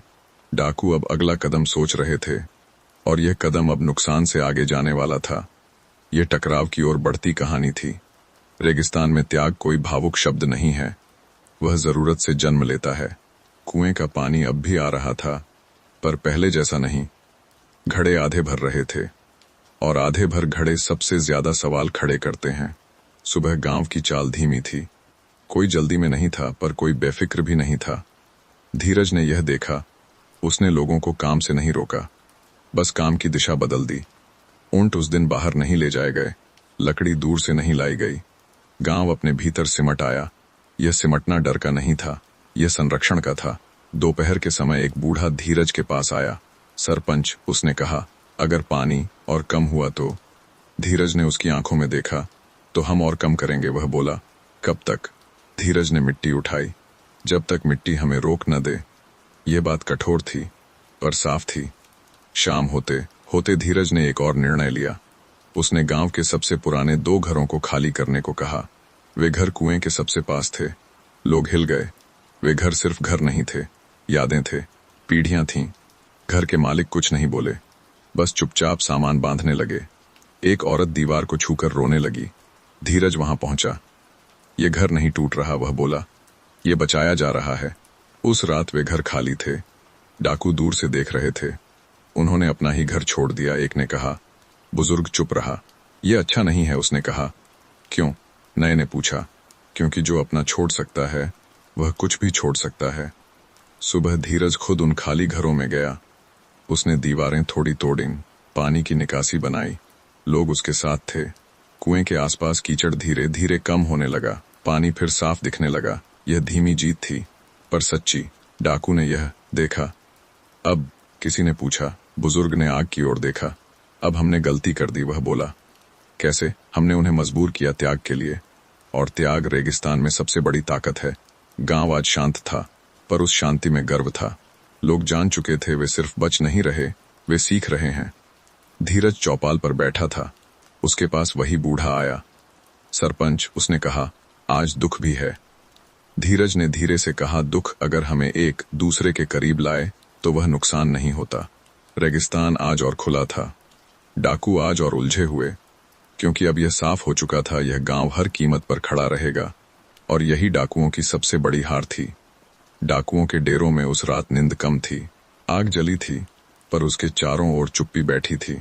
बुजुर्ग रेत पर उकड़ू बैठा था। उसकी उंगलियां मिट्टी में कुछ रेखाएं खींच रही थीं। वे रेखाएं रास्ते नहीं थीं, वे संभावनाएं थीं। अब और क्या बचा है? एक ने पूछा। हिंसा, दूसरे ने कहा, और उसकी आवाज रेत से भी सूखी थी। बुजुर्ग ने सिर उठाया। हिंसा, वह बोला, हमेशा हार के बाद आती है। कोई बोला नहीं, पर सब समझ गए वे किनारे पर खड़े हैं। गांव में उसी समय रात धीरे धीरे उतर रही थी। धीरज कुएं के पास अकेला खड़ा था। पानी की सतह अब स्थिर थी। उसने पत्थर उठाया, बहुत छोटा, पानी में डाला। लहरें बनी, फिर शांत हो गईं। मुनिया पीछे आकर खड़ी हो गई। आज हवा भारी है, उसने कहा। धीरज ने सिर हिलाया। हाँ, वह बोला। वे सोच रहे हैं। डर लगता है? मुनिया ने पूछा। धीरज कुछ देर चुप रहा। डर, वह बोला, तभी लगता है जब हम कुछ खोने से डरते हैं। उसने गांव की ओर देखा। हम अब खोने के बाद खड़े हैं। रात गहरी हुई। रेगिस्तान असामान्य रूप से शांत था, और यह शांति अच्छी नहीं थी। आधी रात के बाद एक आवाज आई, बहुत दूर पर स्पष्ट, धातु के टकराने की। धीरज ने सिर उठाया। यह डाकुओं की आवाज थी। उन्होंने हथियार निकाले थे, पर अब भी चल नहीं रहे थे। वे बस दिखा रहे थे। डर आखिरी बार दिखाया जाता है। धीरज ने गांव में ढोल नहीं बजवाया, न कोई इशारा किया। वह सीधे गांव की सीमा पर गया, अकेला। रेत ठंडी थी, आसमान तारों से भरा। डाकू उसे देख रहे थे।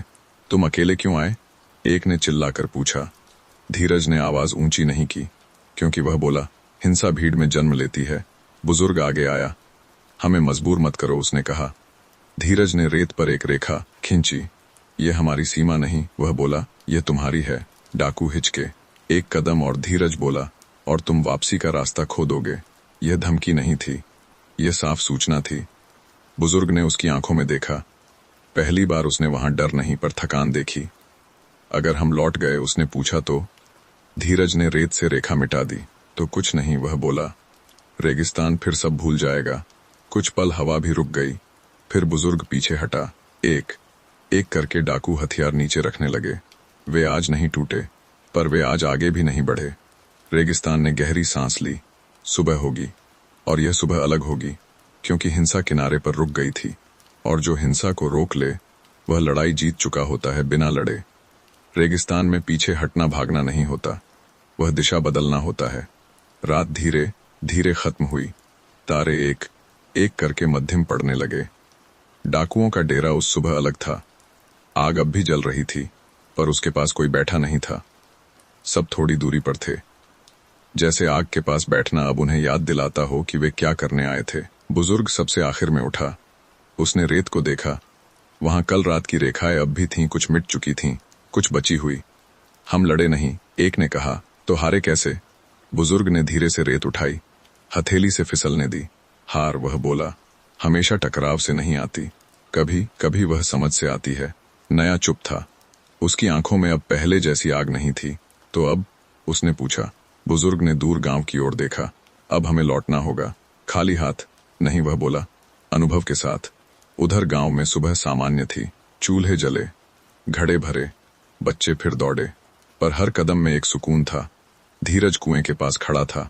उसने पानी में अपना चेहरा देखा। लहरें अब भी धीमी थीं। मुनिया पास आकर खड़ी हो गई। आज हवा हल्की है, उसने कहा। धीरज ने सिर हिलाया।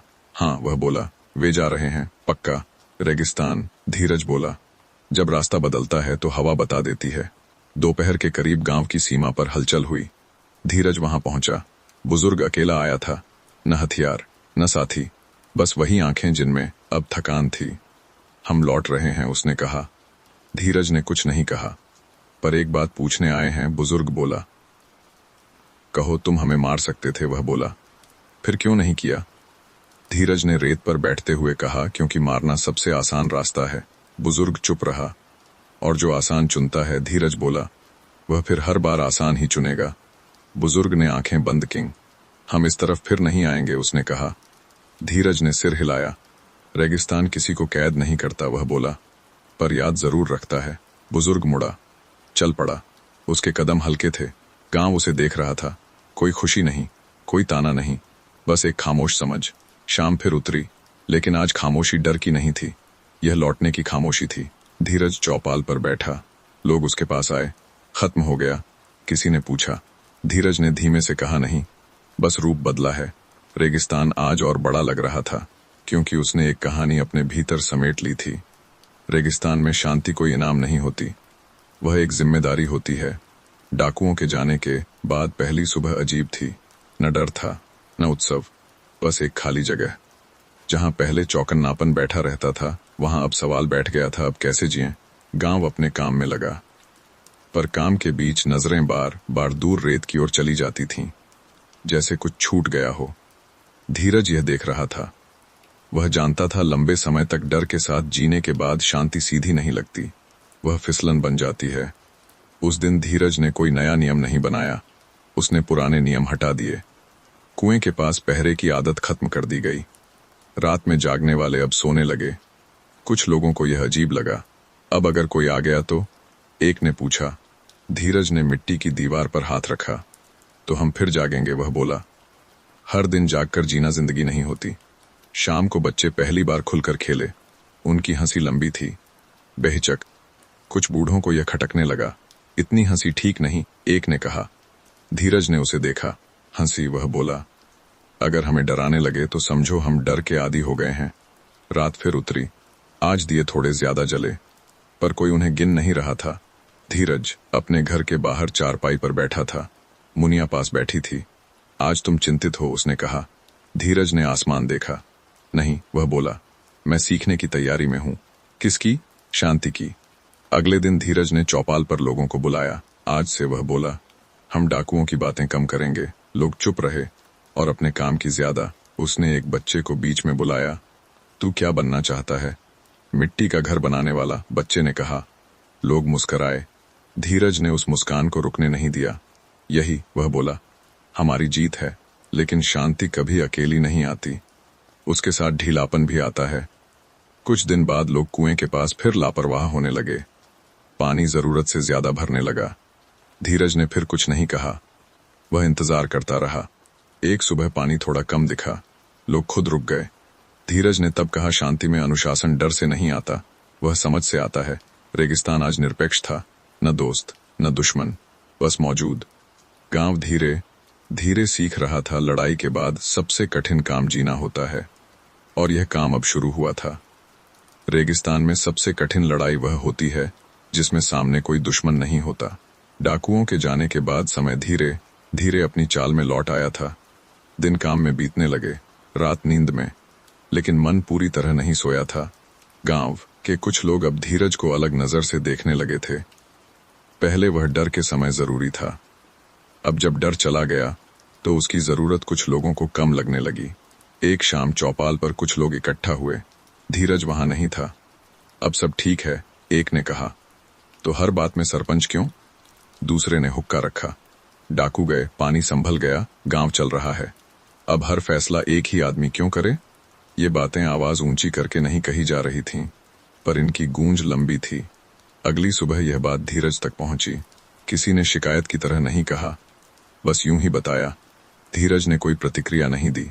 वह कुएं के पास गया, पानी देखा, फिर रेत पर बैठ गया। मुनिया उसके पास आई। लोग बात कर रहे हैं, उसने कहा। धीरज ने सिर हिलाया। जब लोग बात करने लगे वह बोला, तो समझो वे डर से बाहर आ रहे हैं। उस दिन धीरज ने एक अजीब निर्णय लिया। उसने अगले दिन की चौपाल सभा रद्द कर दी। कोई आदेश नहीं, कोई घोषणा नहीं, लोग असमंजस में थे। तीसरे दिन धीरज फिर भी चौपाल पर नहीं गया। वह अपने काम में लगा रहा। मिट्टी गूंथी, दीवार ठीक की। लोग अब और बेचैन होने लगे। सरपंच अब क्यों नहीं बोलता? किसी ने पूछा। चौथे दिन खुद कुछ लोग धीरज के घर पहुंचे। वे गुस्से में नहीं थे, पर स्पष्ट थे। हम बात करना चाहते हैं, एक ने कहा। धीरज ने उन्हें आंगन में बैठाया। कहो, वह बोला। एक आदमी आगे आया। अब डाकू नहीं है, उसने कहा। तो हर फैसला आप क्यों लें? धीरज ने उसकी ओर देखा। मैं ले रहा हूं, वह बोला। लोग चुप हो गए। या तुम मुझसे लेने दे रहे हो? किसी के पास तुरंत जवाब नहीं था। धीरज ने आगे कहा, सरपंच तभी तक सरपंच रहता है जब तक गांव उससे काम लेता है। तो किसी ने पूछा। तो आज से, धीरज बोला, मैं कम बोलूंगा। लोग हैरान थे। और तुम ज्यादा। उसने कुएं की ओर इशारा किया। पानी का फैसला अब 3 लोग करेंगे। कौन? जो सबसे ज्यादा पानी उठाते हैं। उसने खेतों की ओर इशारा किया। रास्तों का फैसला वे करेंगे जो उन पर चलते हैं। लोग धीरे धीरे समझने लगे। यह हटने का फैसला नहीं था, यह बांटने का फैसला था। शाम को चौपाल पर पहली बार धीरज एक किनारे बैठा। बीच में कोई और था। लोग बात कर रहे थे, बहस भी। धीरज चुप था, पर उसकी चुप्पी कमजोरी नहीं थी। वह देख रहा था गांव अब अपने पैरों पर खड़ा होना सीख रहा है। रेगिस्तान आज उतना ही बड़ा था, पर गांव आज थोड़ा और बड़ा हो गया था, क्योंकि अब सवाल बाहर से नहीं, भीतर से आ रहे थे। और जो गांव अपने सवाल खुद सह ले, वह किसी डाकू से नहीं डरता। रेगिस्तान में कुछ दिन ऐसे होते हैं जब हवा भी किसी का नाम नहीं लेती। उस सुबह धीरज चौपाल की ओर नहीं गया। यह पहली बार नहीं था कि वह नहीं गया, पर पहली बार था कि लोग उसके न आने के लिए तैयार थे। गांव जाग चुका था। कुएं के पास 3 लोग खड़े थे। वे कल ही चुने गए थे। कोई ऊंची आवाज नहीं, कोई घोषणा नहीं, बस एक स्वीकृति। पानी आज उनके हिसाब से बंटना था। पहले घड़े भरने लगे, धीरे नापकर। कुछ लोग रुक गए। आज कम मिलेगा? किसी ने पूछा। एक ने सिर हिलाया। आज जितना चाहिए उतना ही। कोई बहस नहीं हुई। यह नया था। उधर गांव के बाहर रास्ते की बात चल रही थी। कुछ लोगों ने कहा, अब ऊंटों को पहले जैसे दूर ले चलें। दूसरे बोले, नहीं, अभी रुकना ठीक है। यह बहस तेज नहीं थी, पर लंबी थी, और धीरज वहां नहीं था। वह अपने घर के पीछे एक टूटी दीवार ठीक कर रहा था। मिट्टी उसके हाथों में धीरे धीरे आकार ले रही थी। मुनिया ने पीछे से पूछा, आज नहीं जाओगे? धीरज ने बिना देखे कहा, आज नहीं। दोपहर तक पहला बड़ा फैसला ले लिया गया। ऊंट बाहर नहीं जाएंगे, लकड़ी गांव के पास से ही लाई जाएगी। कुछ लोग नाराज थे, इससे काम कम होगा, किसी ने कहा। दूसरे ने कहा, पर पानी बचेगा। बहस रुकी नहीं, पर टूटी भी नहीं। शाम को एक आदमी धीरज के पास आया। सरपंच, उसने कहा, लोग उलझ रहे हैं। धीरज ने हाथ से मिट्टी झाड़ी। उलझना, वह बोला, सीखने का पहला कदम है। पर गलत फैसला हो गया तो? धीरज ने आसमान देखा, तो उसका भार भी उन्हीं पर होगा। आदमी चुप हो गया। शाम धीरे उतरी। चौपाल पर आज धीरज नहीं था। लोग खुद बैठे थे, खुद बोले, खुद चुप हुए। एक पल ऐसा आया जब बहस ज्यादा गर्म हो गई। दो लोग एक दूसरे की ओर तेज बोले। फिर तीसरा बोला, अगर धीरज होता तो? चुप्पी छा गई। फिर किसी ने कहा, आज वह नहीं है। और यही बात सबको ठंडा कर गई। रात जब गांव सोया तो पहली बार बिना किसी डर के नहीं, बिना किसी सहारे के सोया। धीरज चारपाई पर लेटकर आसमान देख रहा था। तारे वैसे ही थे, पर आज उनमें एक अलग चमक थी। मुनिया ने धीमे से कहा, आज तुम कठिन परीक्षा में थे। धीरज ने आंखें बंद की। नहीं, वह बोला, आज मैं आराम में था। कैसे? क्योंकि आज गांव ने खुद अपने पांव जमीन पर रखे। सुबह जब आएगी तो कुछ लोग फैसले से खुश होंगे, कुछ नाखुश। पर यह नाखुशी डर से नहीं होगी, यह जिम्मेदारी से होगी। और यही धीरज चाहता था। रेगिस्तान आज चुप था, लेकिन उसकी चुप्पी में एक नई बात जुड़ गई थी। रेगिस्तान में छाया तभी बनती है जब धूप ठीक जगह पर पड़े। धूप उस दिन पूरी थी, तेज नहीं, पर साफ। सुबह गांव फिर जागा, पर आज जागने में थोड़ा वजन था। लोग कल के फैसलों के साथ उठे थे। किसी ने पानी कम पाया था, किसी ने काम की दिशा बदली थी। ये बातें रात में खामोश थीं, पर सुबह सवाल बन गईं। कुएं के पास 3 लोग फिर खड़े थे। आज उनके चेहरे कल जैसे नहीं थे, अब उनमें हल्की झिझक थी। कल ठीक किया? एक ने पूछा। दूसरा कुछ नहीं बोला। तीसरे ने घड़े में पानी देखा। पानी बचा, उसने कहा, पर कुछ लोग नाराज हैं। तीनों चुप हो गए। धीरज दूर से यह सब देख रहा था। वह पास नहीं गया। वह जानता था जिम्मेदारी पहली बार भारी लगती है। गांव के एक छोर पर 2 आदमी धीमी आवाज में बात कर रहे थे। पहले सरपंच पर गुस्सा आ जाता था। एक ने कहा, अब? दूसरे ने पूछा, अब अपने ऊपर आता है। यह बात हवा में फैल गई। दोपहर थोड़ी कठिन थी। कुछ घरों में खाना कम बना। कुछ बच्चों ने पूछा, आज इतना ही? मानो ने कुछ नहीं कहा, बस थाली आगे बढ़ा दी। ये कोई अभाव नहीं था, यह माप था। धीरज अपने घर के आंगन में मिट्टी सुखा रहा था। मुनिया उसके पास आई। लोग आज कम बोल रहे हैं, उसने कहा। धीरज ने मिट्टी को छुआ, क्योंकि अब हर शब्द उनका अपना है। वह बोला। शाम चौपाल पर लोग अपने आप आए, कोई बुलाने नहीं गया। आज बहस धीमी थी।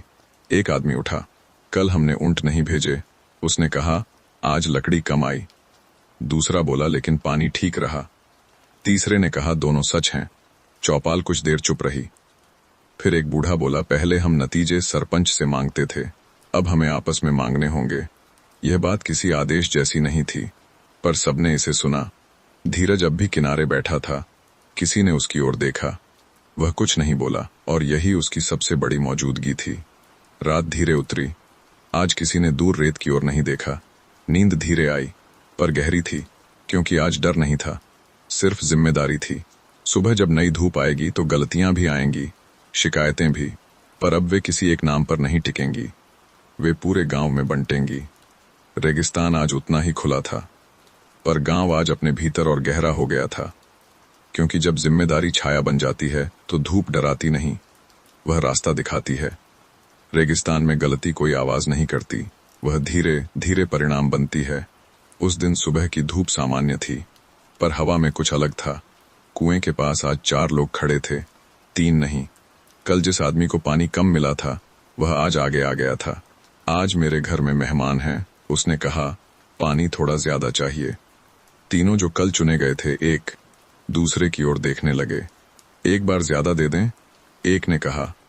दूसरे ने हिचकते हुए सिर हिलाया। तीसरा चुप रहा। पानी घड़े में थोड़ा ज्यादा डाल दिया गया। यह बहुत बड़ा नहीं था, पर यहीं से गलती शुरू होती है। दोपहर तक खबर फैल गई, आज फलां को ज्यादा मिला।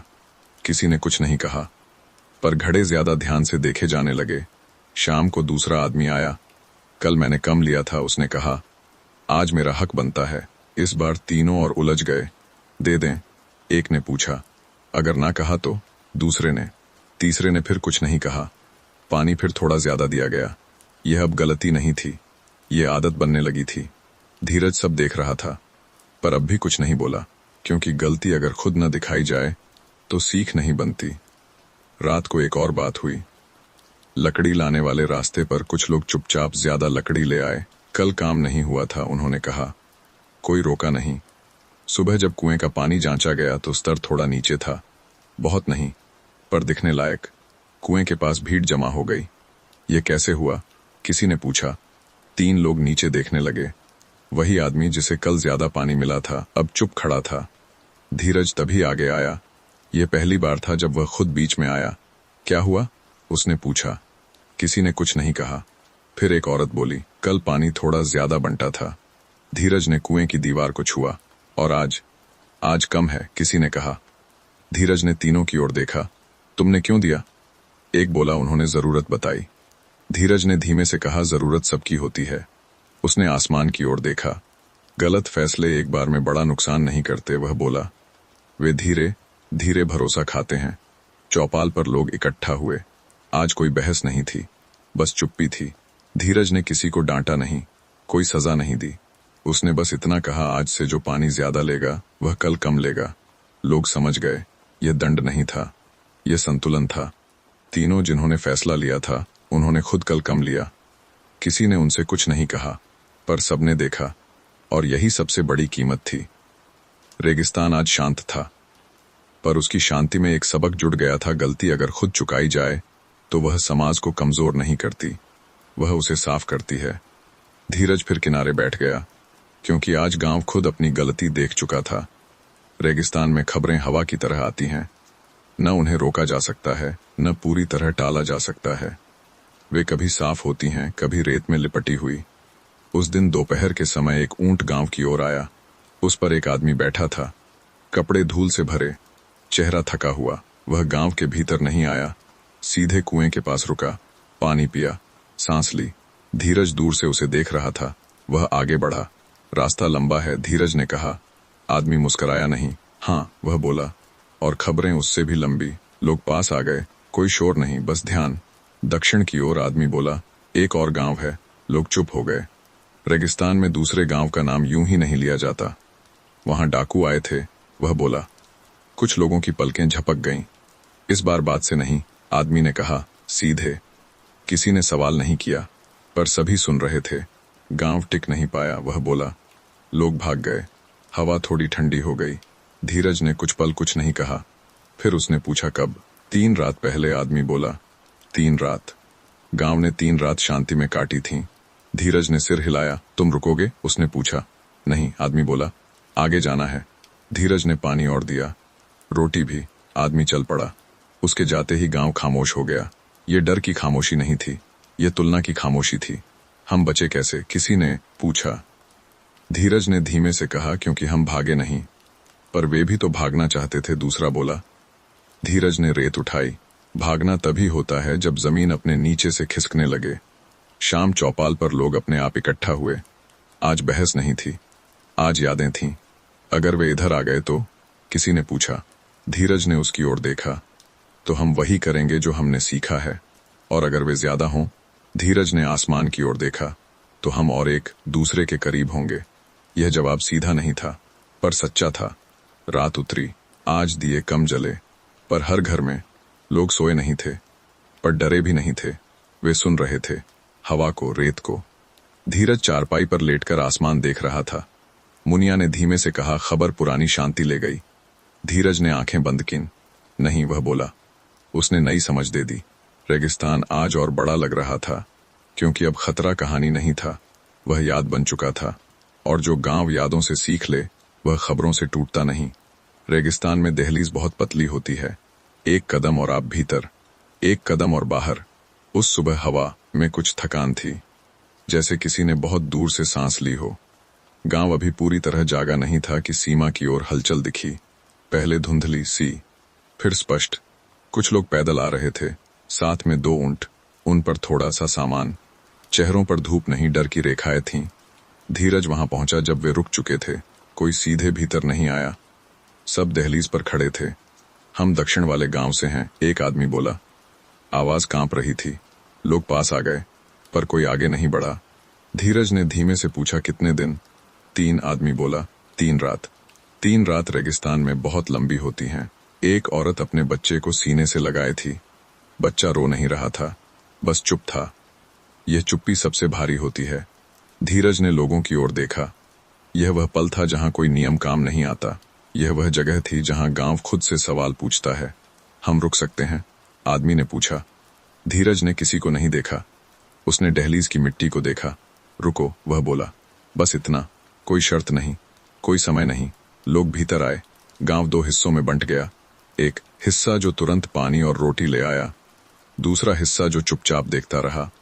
पानी पहले से कम है, किसी ने कहा। घर भी सीमित हैं, दूसरे ने। धीरज ने दोनों की ओर देखा। शरण, वह बोला। जगह नहीं मांगती, वह दिल मांगती है। ये बात सबको सुखद नहीं लगी, पर कोई विरोध भी नहीं हुआ। शाम तक लोगों को अलग अलग घरों में ठहराया गया। कोई चारपाई पर, कोई जमीन पर। किसी ने शिकायत नहीं की, पर रात लंबी थी। कुछ लोग जागते रहे, डर से नहीं, गिनती से। कितने दिन, कितना पानी, कितनी रोटियां। धीरज अपने घर के बाहर बैठा था। मुनिया ने धीमे से कहा, आज गांव 2 हिस्सों में है। धीरज ने सिर हिलाया। हाँ, वह बोला, और दोनों जरूरी हैं। कैसे? एक देने की याद दिलाता है, दूसरा संभालने की। रात गहरी हुई। दक्षिण से आए लोग नींद में कभी कभी चौंक जाते थे। कोई नाम लेता, कोई सपने में भागता। गांव के लोग यह सब सुन रहे थे और चुप थे। सुबह पहली बार एक सवाल खुलकर पूछा गया, अगर वे लंबे समय रुक गए तो? धीरज ने सबको कुएं के पास बुलाया। वह पानी को देख रहा था। रेगिस्तान, वह बोला, हमें अकेला रहना सिखाता है, पर इंसान हमें साथ रहना। उसने दक्षिण वालों की ओर देखा। ये हमारे मेहमान नहीं, वह बोला, ये हमारी परीक्षा है। किसी ने कड़वा सा कहा, और अगर हम फेल हो गए? धीरज ने धीमे से कहा, तो डाकुओं से पहले हम खुद हारेंगे। खामोशी छा गई। यह डर की नहीं थी, यह जिम्मेदारी की थी। रेगिस्तान आज बहुत शांत था, जैसे वह देख रहा हो यह गांव सिर्फ खुद के लिए नहीं, दूसरों के लिए भी खड़ा रह सकता है या नहीं। रेगिस्तान में हाँ और ना के बीच अक्सर एक तीसरा रास्ता होता है, पर वह रेत में दबा रहता है। शरण आए लोगों के 3 दिन पूरे हो चुके थे। 3 दिन किसी के लिए बहुत कम होते हैं, किसी के लिए बहुत ज्यादा। गांव में दिन अब भी अपने समय पर उठता था, पर रातें भारी हो गई थीं। हर घर में गिनती चल रही थी, रोटियों की, घड़ों की, चारपाइयों की। कोई खुले में शिकायत नहीं कर रहा था, पर आवाजें दीवारों के भीतर जमा हो रही थीं। एक औरत चूल्हे के पास मुनिया से बोली, हम दे तो रहे हैं, पर कब तक? मुनिया ने आटे की लोई धीरे से रखी। कब तक पूछना भी जरूरी है, उसने कहा। उधर दक्षिण से आए लोग भी चुप नहीं थे। वे कम बोलते थे, पर कमजोर नहीं थे। एक आदमी धीरज के पास आया। हम काम कर सकते हैं, उसने कहा। धीरज ने उसकी ओर देखा। काम मांग नहीं होता, वह बोला, वह जिम्मेदारी होता है। अगली सुबह धीरज ने चौपाल पर सबको बुलाया, गांव वाले भी, दक्षिण वाले भी। आज कोई अलग नहीं बैठा। धीरज बीच में नहीं बैठा, वह किनारे था। हम 2 सवालों में फंसे हैं, उसने कहा, देना या रोकना। लोग चुप थे, पर रेगिस्तान 2 ही रास्ते नहीं देता, धीरज बोला। वह तीसरा रास्ता हमसे खोजवाता है। उसने दक्षिण वालों की ओर देखा। तुम यहां रह सकते हो, वह बोला, पर मेहमान बनकर नहीं। कुछ लोग चौंके। और तुम यहां काम करोगे, धीरज बोला, पर मजदूर बनकर नहीं। अब दोनों ओर नजरें उठीं। काम ऐसा होगा, वह बोला, जो पानी बचाए, जो रास्ते ठीक करे, जो घर मजबूत करे। उसने गांव वालों की ओर देखा। और हम अपनी आदतें बदलेंगे, वह बोला।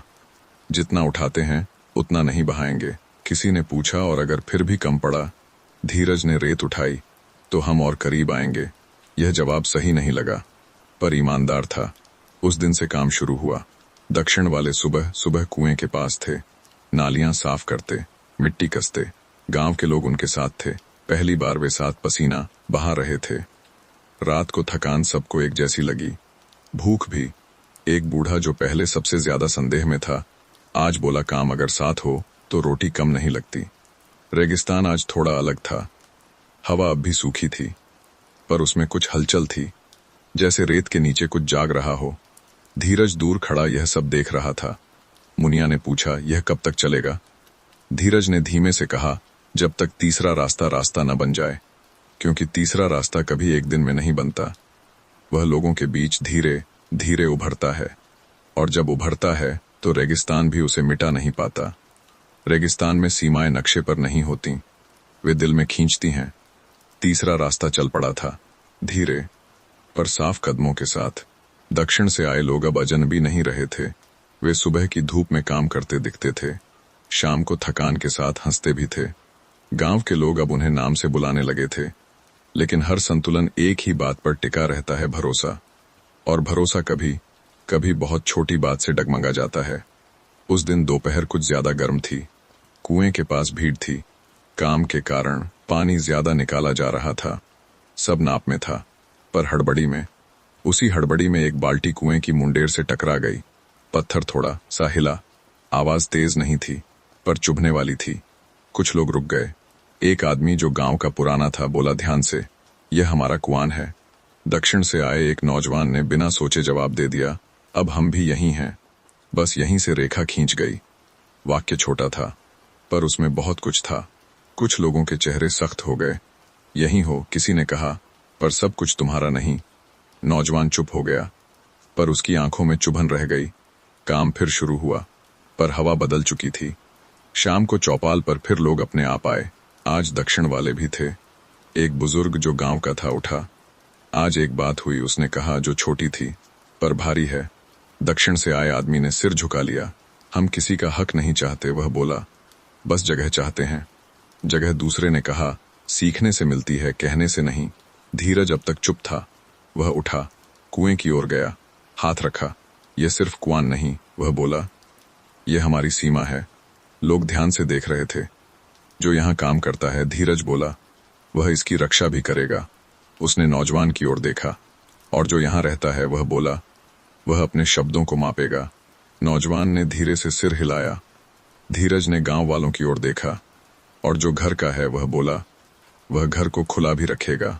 कोई ताली नहीं बजी, कोई नाराजगी नहीं फूटी, बस रेखा दिखा दी गई। उस रात लोग थोड़ा देर से सोए। कुछ अपने शब्दों को दोहरा रहे थे, कुछ दूसरों के। दक्षिण से आए लोग एक दूसरे से धीमे बोले, यह अच्छा है। एक ने कहा, सीमा साफ है। दूसरा बोला, हाँ, जब सीमा साफ होती है तो रहना आसान होता है। धीरज अपने घर के बाहर बैठा था। मुनिया ने पूछा, आज तुमने रेखा खींच दी? धीरज ने रेत की ओर देखा। नहीं, वह बोला, मैंने रेखा दिखा दी। रेगिस्तान आज और शांत था, क्योंकि जहां सीमाएं साफ होती हैं वहां टकराव कम होते हैं। और जो गांव सीमाओं को समझ ले, वह बिखरता नहीं। रेगिस्तान में जब कोई परछाई अकेली चलती है तो वह किसी का डर नहीं होती, वह किसी का बोझ होती है। उस दिन दोपहर धीरे ढल रही थी। हवा गर्म थी, पर थकी हुई। गांव अपने काम में था, न बहुत तेज न बहुत धीमा। कुएं के पास काम चल रहा था। दक्षिण से आए लोग और गांव के लोग साथ थे। तभी सीमा की ओर किसी ने हाथ उठाकर इशारा किया, कोई आ रहा है। सबकी नजर उधर गई। रेत के बीच एक आदमी चल रहा था। न ऊंट, न घोड़ा, न कोई साथी। उसकी चाल सीधी नहीं थी, कभी रुकती, कभी बढ़ती। धीरज वहीं था। उसने पहचान लिया। वह वही बुजुर्ग डाकू था, जिसने पहले सबसे ज्यादा बोला था और आखिर में सबसे पहले पीछे हटा था। लोग सहज नहीं थे। कुछ ने अपने बच्चों को पीछे कर लिया, कुछ चुपचाप एक दूसरे के पास आ गए। धीरज ने हाथ उठाया। कोई आगे नहीं बढ़ा, कोई हथियार नहीं उठा। बुजुर्ग गांव की दहलीज पर रुक गया। उसने भीतर नहीं रखा। मैं अकेला हूं, उसने कहा। उसकी आवाज रेत जैसी सूखी थी। धीरज आगे बढ़ा। अकेलापन यहां मना ही नहीं है, वह बोला। बुजुर्ग ने सिर झुकाया।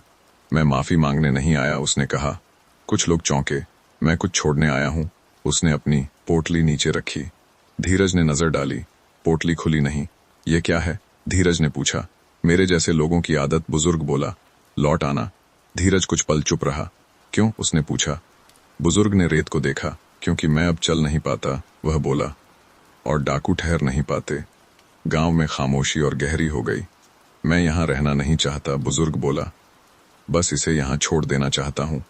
धीरज ने पोटली की ओर देखा। खोलो, उसने कहा।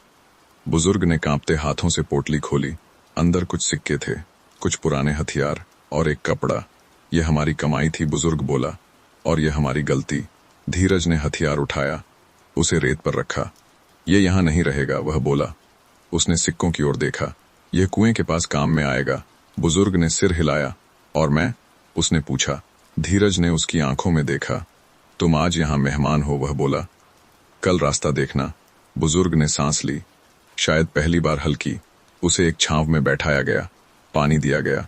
लोग अब भी सतर्क थे, पर डरे नहीं थे। शाम धीरे उतरी। धीरज उस बुजुर्ग के पास बैठा। तुम डरते हो? उसने पूछा। बुजुर्ग ने आसमान की ओर देखा। नहीं, वह बोला, अब खाली हूं। धीरज ने धीमे से कहा, खालीपन सबसे बड़ा मौका होता है। रात गहरी हुई, गांव सो गया, लेकिन एक बात सबके मन में रह गई। जो आदमी कल तक डर था, आज दहलीज पर खड़ा है। और दहलीज हमेशा किसी नए रास्ते की शुरुआत होती है। रेगिस्तान में कहानियां रात को बाहर आती हैं, दिन में वे धूप से डरती हैं। उस रात गांव जल्दी सो गया, पर पूरी तरह नहीं। कुएं के पास दिया जल रहा था, छोटा पर स्थिर। बुजुर्ग उसी दिए के पास बैठा था, पीठ दीवार से लगी, हाथ गोद में। धीरज पास आकर बैठ गया। अगर तुम नहीं बोलना चाहते, उसने कहा, तो जरूरी नहीं। बुजुर्ग ने धीरे से सिर हिलाया। अगर मैं नहीं बोलूं, वह बोला, तो मैं अपने साथ बहुत कुछ ले जाऊंगा। हवा हल्की सी चली, दिए की लौ कांपी, पर बुझी नहीं।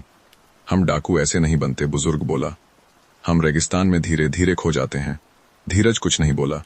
पहले हम भी किसी गांव के थे, बुजुर्ग बोला। पानी कम हुआ, काम छूटा, लोग एक दूसरे से पहले दूर हुए, फिर रास्ते से। उसने रेत उठाई। रेगिस्तान सब कुछ छीनता नहीं, वह बोला, वह सिर्फ इंतजार करता है। धीरज ने रेत को देखा। हम लूट इसलिए करते हैं, बुजुर्ग बोला, क्योंकि हम लौटना भूल जाते हैं। लौटना? धीरज ने पूछा। हाँ, वह बोला, जहां से हम खिसके थे। कुछ देर दोनों चुप रहे। दूर किसी बच्चे ने नींद में करवट बदली। तुम हमसे डरे नहीं, बुजुर्ग बोला। यह हमारी सबसे बड़ी हार थी। धीरज ने धीरे से कहा, डर हमें बड़ा नहीं बनाता, समझ बनाती है। बुजुर्ग मुस्कराया, बहुत हल्का। अगर मैं फिर किसी गांव पहुंचा, वह बोला, तो डाकू नहीं बनूंगा। क्या बनोगे? धीरज ने पूछा। बुजुर्ग ने आसमान की ओर देखा। रास्ता, वह बोला, जो दूसरों को लौटने का रास्ता दिखाए। धीरज ने उसकी ओर देखा। रास्ते, वह बोला, तभी बनते हैं जब कोई पहला कदम खुद पीछे ले। रात और गहरी हुई। बुजुर्ग ने आंखें बंद कीं। शायद काफी समय बाद उसे नींद आई। सुबह जब पहली रोशनी उतरी, वह उठ चुका था। उसने पोटली फिर उठाई, अब हल्की थी। धीरज वहां पहुंचा। जा रहे हो? उसने पूछा। बुजुर्ग ने सिर हिलाया। हाँ, वह बोला, अब रुकना डर होता है। धीरज ने उसे पानी दिया, रोटी भी। रास्ता कठिन है, धीरज बोला, पर अब साफ है, बुजुर्ग ने कहा। वह दहलीज तक गया, रुका, पीछे मुड़ा। तुम्हारा गांव, उसने कहा, डाकुओं से नहीं बचा, ये डर से बचा। धीरज ने कुछ नहीं कहा। बुजुर्ग चल पड़ा। उसकी चाल अब सीधी थी। गांव उसे देखता रहा। कोई ताली नहीं, कोई शोर नहीं, बस एक समझ। कभी कभी किसी का जाना आने से ज्यादा बदलाव लाता है। रेगिस्तान आज बहुत खुला था, जैसे उसने एक बोझ उतार दिया हो। रेगिस्तान में बाहर की दुनिया हमेशा धीमी आवाज में आती है, पर जब आती है तो लंबे समय के लिए ठहर जाती है। बुजुर्ग डाकू गांव से गया था, पर उसकी कहानी यहीं रह गई थी। लोग अब अक्सर उस रात की बात करते, डर के साथ नहीं, सोच के साथ। उसी हफ्ते पहली बार गांव के रास्ते पर कुछ नया दिखा। 3 ऊंट, उन पर कपड़ा लदा हुआ, और साथ में 2 आदमी। उनके कपड़े रेगिस्तान जैसे नहीं थे, रंग थोड़े अलग थे, बोलने का ढंग भी। वे सीधे गांव के भीतर नहीं आए, दहलीज पर रुके। धीरज वहां पहुंचा। हम व्यापारी हैं, एक ने कहा। आवाज में आत्मविश्वास था, डर नहीं। इस रास्ते से पहले कोई नहीं गुजरता था, दूसरे ने कहा। अब नाम सुनाई देता है। धीरज ने कुछ नहीं कहा, बस सुना। हम यहाँ रुकना चाहते हैं, पहला बोला, और सामान बदलना चाहते हैं। लोग पास आ गए। व्यापार रेगिस्तान में अवसर होता है, पर साथ में जोखिम भी। क्या सामान? किसी ने पूछा। व्यापारी ने कपड़ा हटाया, नमक, सूखा अनाज, कुछ औजार। गांव के लोगों की आंखों में चमक आई, पर साथ में सावधानी भी। धीरज ने धीमे से पूछा, रास्ता तुम्हें किसने बताया? व्यापारी कुछ पल रुका। एक आदमी मिला था, वह बोला, अकेला। उसने कहा, यह गांव डर से नहीं चलता। धीरज समझ गया, कहानी आगे बढ़ चुकी थी। शाम तक व्यापारी गांव के बाहर रुके, अंदर नहीं। यह धीरज का ही निर्णय था। आज सिर्फ देखो, उसने कहा, कल फैसला करेंगे। रात गांव में अलग बेचैनी थी। ये डर की नहीं थी, ये लालच की भी नहीं, ये संभावना की थी। कुछ लोग बात कर रहे थे, अगर व्यापार बढ़ा तो, अगर बाहर के लोग और आए तो, अगर गांव बदल गया तो। धीरज चुप था। मुनिया ने धीमे से पूछा, तुम क्या सोच रहे हो? धीरज ने आसमान देखा। बाहर की दुनिया दरवाजा खटखटाती है। वह बोला, दरवाजा खोलना या नहीं खोलना इतना जरूरी नहीं, जरूरी यह है कितना खोलना। सुबह चौपाल पर सभा हुई। व्यापारी बाहर बैठे रहे। धीरज ने लोगों की ओर देखा। यह नया रिश्ता है, वह बोला, और हर रिश्ता सीमा मांगता है। लोग चुप थे। हम व्यापार करेंगे, धीरज बोला, पर ठहराव नहीं देंगे। कुछ लोग हैरान हुए। रात कोई नहीं रुकेगा, वह बोला। पानी नाप में मिलेगा और कोई सौदा कुएं के पास नहीं होगा। यह सख्त था पर स्पष्ट। लोगों ने सिर हिलाया। व्यापारियों को शर्तें बताई गईं। वे मुस्कुराए। ठीक है, एक ने कहा, जहां सीमा साफ होती है वहां व्यापार लंबा चलता है। पहली अदला बदली दोपहर तक हुई, न ज्यादा न कम। नमक अनाज के बदले, औजार मिट्टी के बर्तनों के बदले। कोई हड़बड़ी नहीं। शाम होते होते व्यापारी चल पड़े। गांव उन्हें देखता रहा। यह पहली बार था जब बाहर की दुनिया डर बनकर नहीं, सवाल बनकर आई थी। धीरज ने रेत पर कदम रखा। रेत अब भी वही थी, पर उस पर नए निशान थे। ये निशान भागने के नहीं थे, यह जुड़ने के थे। और जुड़ना रेगिस्तान में सबसे बड़ी चतुराई होती है, अगर हाथ में मिट्टी हो और दिल में सीमा। रेगिस्तान में सबसे मुश्किल काम चालाकी नहीं होता, वह सीधे शब्द बोलना होता है। व्यापारी दूसरी बार जल्दी आ गए। इस बार ऊंट ज्यादा थे, सामान भी। नमक के साथ कपड़ा था, औजारों के साथ बीज। गांव के लोगों की नजरें अब पहले से ज्यादा ठहर कर देख रही थीं।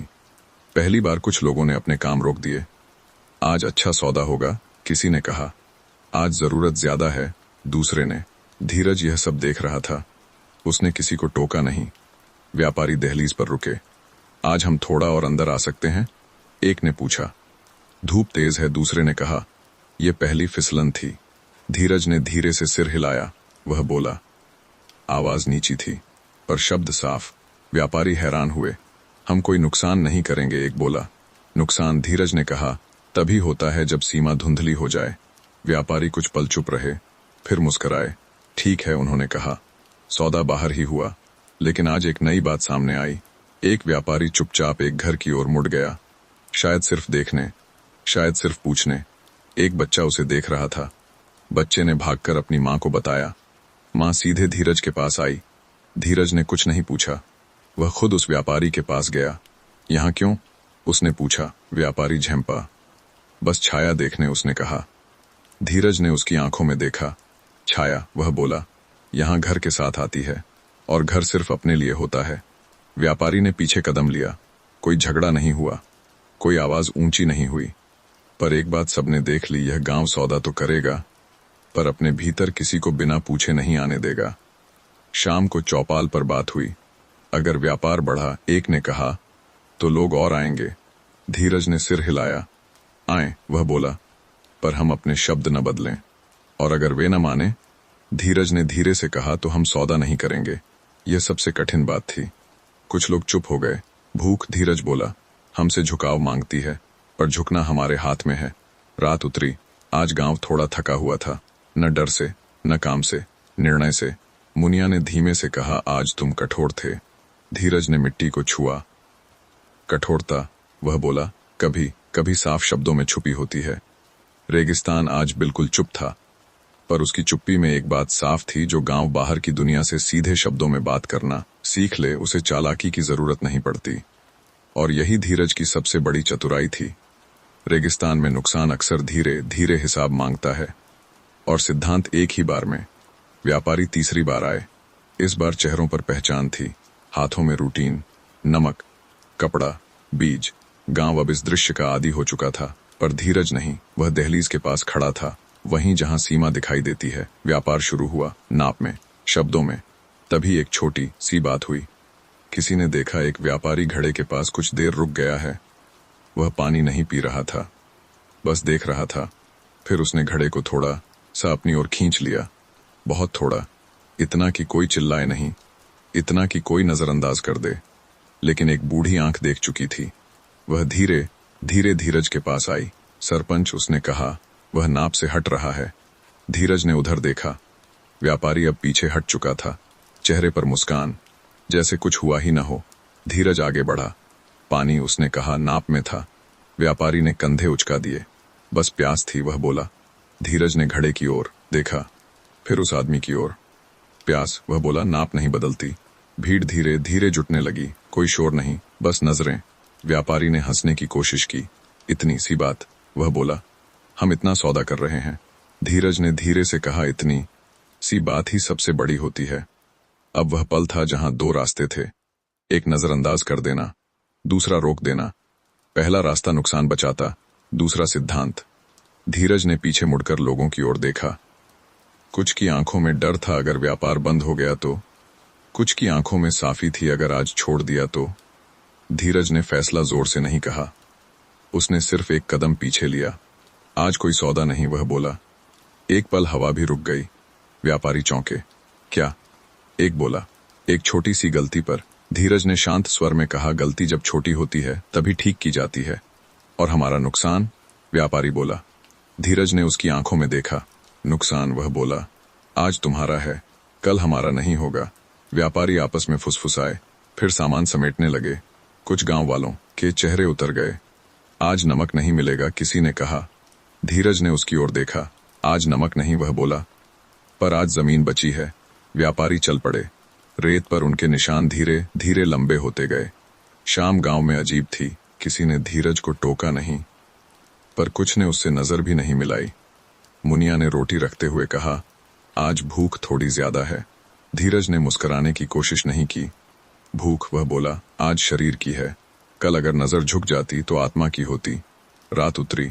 गांव आज थोड़ा सा खाली लगा, पर उस खालीपन में एक सीधापन था। रेगिस्तान आज बहुत साफ था, जैसे उसने एक रेखा और गहरी खींच दी हो। और जो सिद्धांत के सामने नुकसान चुन ले, वह आखिरकार सब खो देता है। पर जो नुकसान के सामने सिद्धांत चुन ले, वह खुद को बचा लेता है। रेगिस्तान में कोई भी कदम अकेला नहीं चलता, हर कदम अपने पीछे रेत को हिलाता है। व्यापारी उस दिन चले गए थे। उनके ऊंट रेत पर लंबी परछाइयां छोड़ते हुए दूर होते गए थे। गांव उन्हें तब तक देखता रहा जब तक वे धूप में घुल नहीं गए। उसके बाद एक खालीपन रह गया, न आवाज का, न लोगों का, एक भरोसे का जो अभी अभी परीक्षा से गुजरा था। अगली सुबह गांव थोड़ा अलग जागा। कुएं पर कम लोग थे, घड़ों की आवाज कम थी। किसी ने धीरे से कहा, आज नमक नहीं है। किसी और ने उत्तर दिया, आज जुबान सीधी है। ये बातें एक दूसरे से टकरा नहीं रही थीं, वे साथ साथ चल रही थीं। धीरज अपने काम में लगा था। उसने किसी को समझाने की कोशिश नहीं की। वह जानता था, जो फैसला दिल से लिया गया हो, उसका असर वक्त खुद समझाता है। दोपहर के समय गांव के बाहर फिर हलचल हुई। इस बार व्यापारी नहीं थे, दो आदमी थे, साधारण कपड़े, कोई सामान नहीं। वे दहलीज पर रुके। धीरज वहां पहुंचा। हम उस कारवां से हैं, एक ने कहा, जो कल लौटा। धीरज चुप रहा। उन्होंने हमसे कहा, दूसरा बोला, कि यह गांव छोटी चोरी पर बड़ा सौदा छोड़ देता है। गांव के कुछ लोग सांस रोके सुन रहे थे। हम यह देखने आए हैं, पहला बोला, कि यह बात सच है या नहीं। धीरज ने धीरे से कहा, यह हमारा तरीका है। आदमी कुछ पल एक दूसरे को देखते रहे। फिर एक ने हंसते हुए कहा, अच्छा तरीका है। उन्होंने और कुछ नहीं कहा, पानी पिया, धन्यवाद कहा और चल पड़े। शाम तक यह बात और आगे बढ़ चुकी थी। रेगिस्तान में खबरें तेज नहीं चलती, पर वे रुकती भी नहीं। अगले दिन एक और कारवां आया। इस बार कम सामान था, पर चेहरों पर सम्मान था। हम यहाँ रुकना नहीं चाहते, उन्होंने कहा, बस सौदा करना चाहते हैं, नाप में। धीरज ने सिर हिलाया। सौदा हुआ, शांत, साफ। गांव के लोग यह सब देख रहे थे। कल जो डर था अगर कोई ना आया तो, आज एक नई समझ में बदल रहा था, जो आएगा ठीक आएगा। रात को चौपाल पर लोग इकट्ठा हुए। आज धीरज बीच में नहीं बैठा। एक युवक उठा। कल मैं नाराज था, उसने कहा, आज समझ आया। एक बूढ़ा बोला, अगर हम कल झुक जाते तो आज और झुकते। धीरज ने कुछ नहीं कहा। उसकी चुप्पी अब कमजोरी नहीं थी, वह भरोसे की आदत बन चुकी थी। मुनिया ने रात को धीमे से पूछा, आज मन हल्का है। धीरज ने रेत को हथेली से फिसलते देखा। हाँ, वह बोला, क्योंकि आज हम अपने शब्दों के वजन पर खड़े हैं। रेगिस्तान आज और फैल गया था। जैसे उसने गांव के लिए थोड़ी और जगह बना दी हो। क्योंकि जब कोई गांव नुकसान सहकर भी अपने सिद्धांत पर खड़ा रहता है तो दूर की दुनिया उसे पहचान लेती है, और पहचान रेगिस्तान में सबसे कीमती चीज होती है। रेगिस्तान में कुछ परछाइयां कभी पूरी तरह जाती नहीं, वे धूप बदलते ही फिर उभर आती हैं। उस दिन दोपहर अचानक भारी हो गई। हवा जो अब तक सीधी चल रही थी एक पल को रुक गई, रेत जैसे सुनने लगी। गांव के बाहर एक बच्चे ने सबसे पहले देखा। उधर कुछ है, उसने कहा। सबने उसी दिशा में नजर डाली। दूर रेत के ऊपर धुंध सी हिल रही थी, न साफ आदमी न साफ ऊंट, बस एक एहसास परछाइन। गांव में कोई शोर नहीं मचा। यह सबसे बड़ा बदलाव था। पहले ऐसी धुंध दिल में दहशत भर देती थी, आज वह सवाल बनकर खड़ी थी। धीरज वहां पहुंचा। उसने आंखों पर हाथ रखा। देखा डाकू? किसी ने पूछा। धीरज ने सिर हिलाया। नहीं, वह बोला। डाकू इतनी जल्दी लौटते नहीं। तो कोई हमें परख रहा है। यह बात किसी को सुकून नहीं देती, पर डर भी नहीं देती। शाम ढलने लगी। धुंध अब थोड़ी साफ थी। 3-4 आदमी दूर ही, न पास आते न पूरी तरह लौटते। गांव आज पहली बार खुद अपनी तैयारी देख रहा था। कोई कुएं की ओर गया, कोई रास्तों पर नजर रखने लगा। यह धीरज का आदेश नहीं था, यह आदत बन चुकी समझ थी। रात उतरी, दिए जले, न कम न ज्यादा। लोग अपने घरों में थे, पर जागते हुए। धीरज चौपाल पर बैठा था। मुनिया पास आई। आज पुरानी रात लौट आई, उसने कहा। धीरज ने धीमे से उत्तर दिया, नहीं, आज हम लौट आए हैं। आधी रात के बाद एक आवाज आई, पत्थर के सरकने की, बहुत हल्की।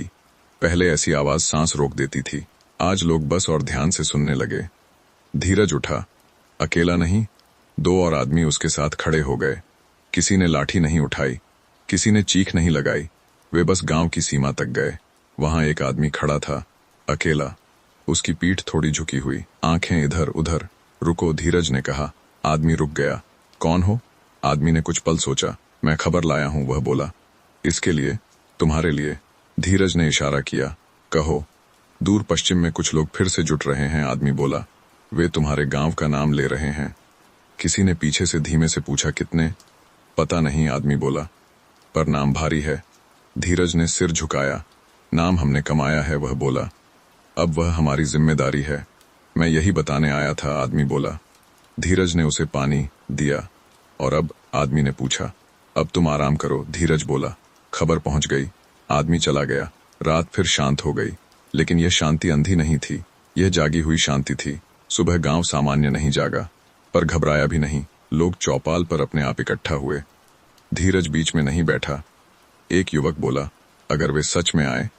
दूसरा बोला, तो हम पहले जैसे नहीं हैं। तीसरे ने कहा, अब हम एक दूसरे को जानते हैं। धीरज ने धीरे से कहा, परछाई लौट सकती है, डर नहीं। रेगिस्तान आज फिर वैसा ही था, खुला, निर्दयी नहीं। क्योंकि जो गांव अपनी परछाइयों को पहचान ले, वह अंधेरे से हारता नहीं। रेगिस्तान में परछाइयां तभी साफ होती हैं जब धूप सीधे माथे पर आती है। अगली सुबह हवा जल्दी चली, रेत ऊपर उठी, फिर बैठ गई। यह संकेत था। दूर जो धुंध थी अब रूप ले रही थी। 5 आदमी, 6 ऊंट और एक चाल जो छुपी नहीं थी। वे सीधे आ रहे थे, न घूमकर न रुककर। गांव ने यह देखा। किसी ने चीख नहीं मारी, किसी ने भागने को नहीं कहा। यह सबसे बड़ा बदलाव था। धीरज चौपाल पर नहीं बैठा, वह गांव की सीमा पर खड़ा था। उसके साथ कोई भी हथियार लेकर नहीं था, सिर्फ आंखें थीं और समझ। आदमी पास आए, उनके चेहरे अब साफ दिख रहे थे। ये वही पुराने डाकू नहीं थे, पर उसी मिट्टी के थे। एक आगे आया। हम लूटने नहीं आए, उसने कहा। धीरज ने उसकी आंखों में देखा। तब क्यों आए हो? सुनने, वह बोला। तुम्हारे बारे में। धीरज ने सिर हिलाया। सुनना अंदर से होता है, वह बोला, बाहर से सिर्फ आवाज आती है। आदमी थोड़ा झेंपा। हम यह जानना चाहते हैं, उसने कहा, कि तुम क्यों नहीं डरते। धीरज ने पीछे गांव की ओर देखा। क्योंकि डर हम अकेले नहीं उठाते, वह बोला। और अगर हम ज्यादा हों? दूसरे ने पूछा। धीरज ने रेत उठाई। रेत, वह बोला। तब तक रेत रहती है जब तक वह एक दूसरे को पकड़े रहती है। आदमी हंसे नहीं, वे समझने की कोशिश कर रहे थे। हम यह रास्ता इस्तेमाल करना चाहते हैं, पहले ने कहा। किस लिए? अपने काम के लिए। धीरज ने धीमे से कहा, रास्ता सबका है, पर नियत नहीं। यह सीधा वार था। एक आदमी पीछे हटा। अगर हम बिना नुकसान जाए। धीरज ने आसमान की ओर देखा। तो जाओ, वह बोला। पर याद रखो, जो यहाँ से सीधा जाता है वह फिर टेढ़ा होकर लौट नहीं पाता। कुछ पल खामोशी रही, फिर एक आदमी आगे आया। हम सोचेंगे, उसने कहा। धीरज ने सिर हिलाया। सोचना सबसे अच्छी शुरुआत। वे मुड़े। गांव उन्हें देखता रहा। कोई पीछा नहीं किया, कोई ताली नहीं बजाई, बस एक ठहराव था। शाम धीरे उतरी। गांव अब अपने आप इकट्ठा हुआ। वे लौटेंगे? किसी ने पूछा। धीरज ने धीमे से कहा, लौटेंगे, पर जैसे आए थे वैसे नहीं। और अगर न माने? धीरज ने लोगों की ओर देखा। तो हम पहले जैसे नहीं हैं। यह धमकी नहीं थी, यह याद दिलाना था। रात उतरी।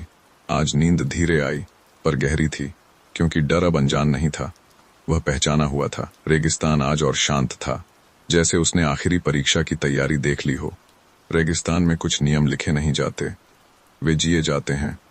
पिछली शाम जो लोग सीमा से लौटे थे, वे रात भर रेत में चलते रहे।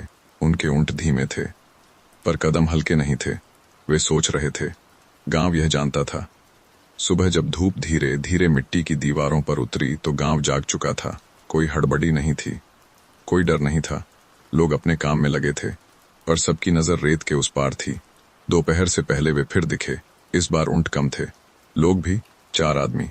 कोई हथियार नजर नहीं आ रहा था। वे दहलीज पर रुके। ये उनकी पहली साफ समझ थी। धीरज वहां पहुंचा। उसके साथ गांव के लोग अपने आप आ गए। कोई आगे नहीं बढ़ा, कोई पीछे नहीं हटा। एक आदमी आगे आया।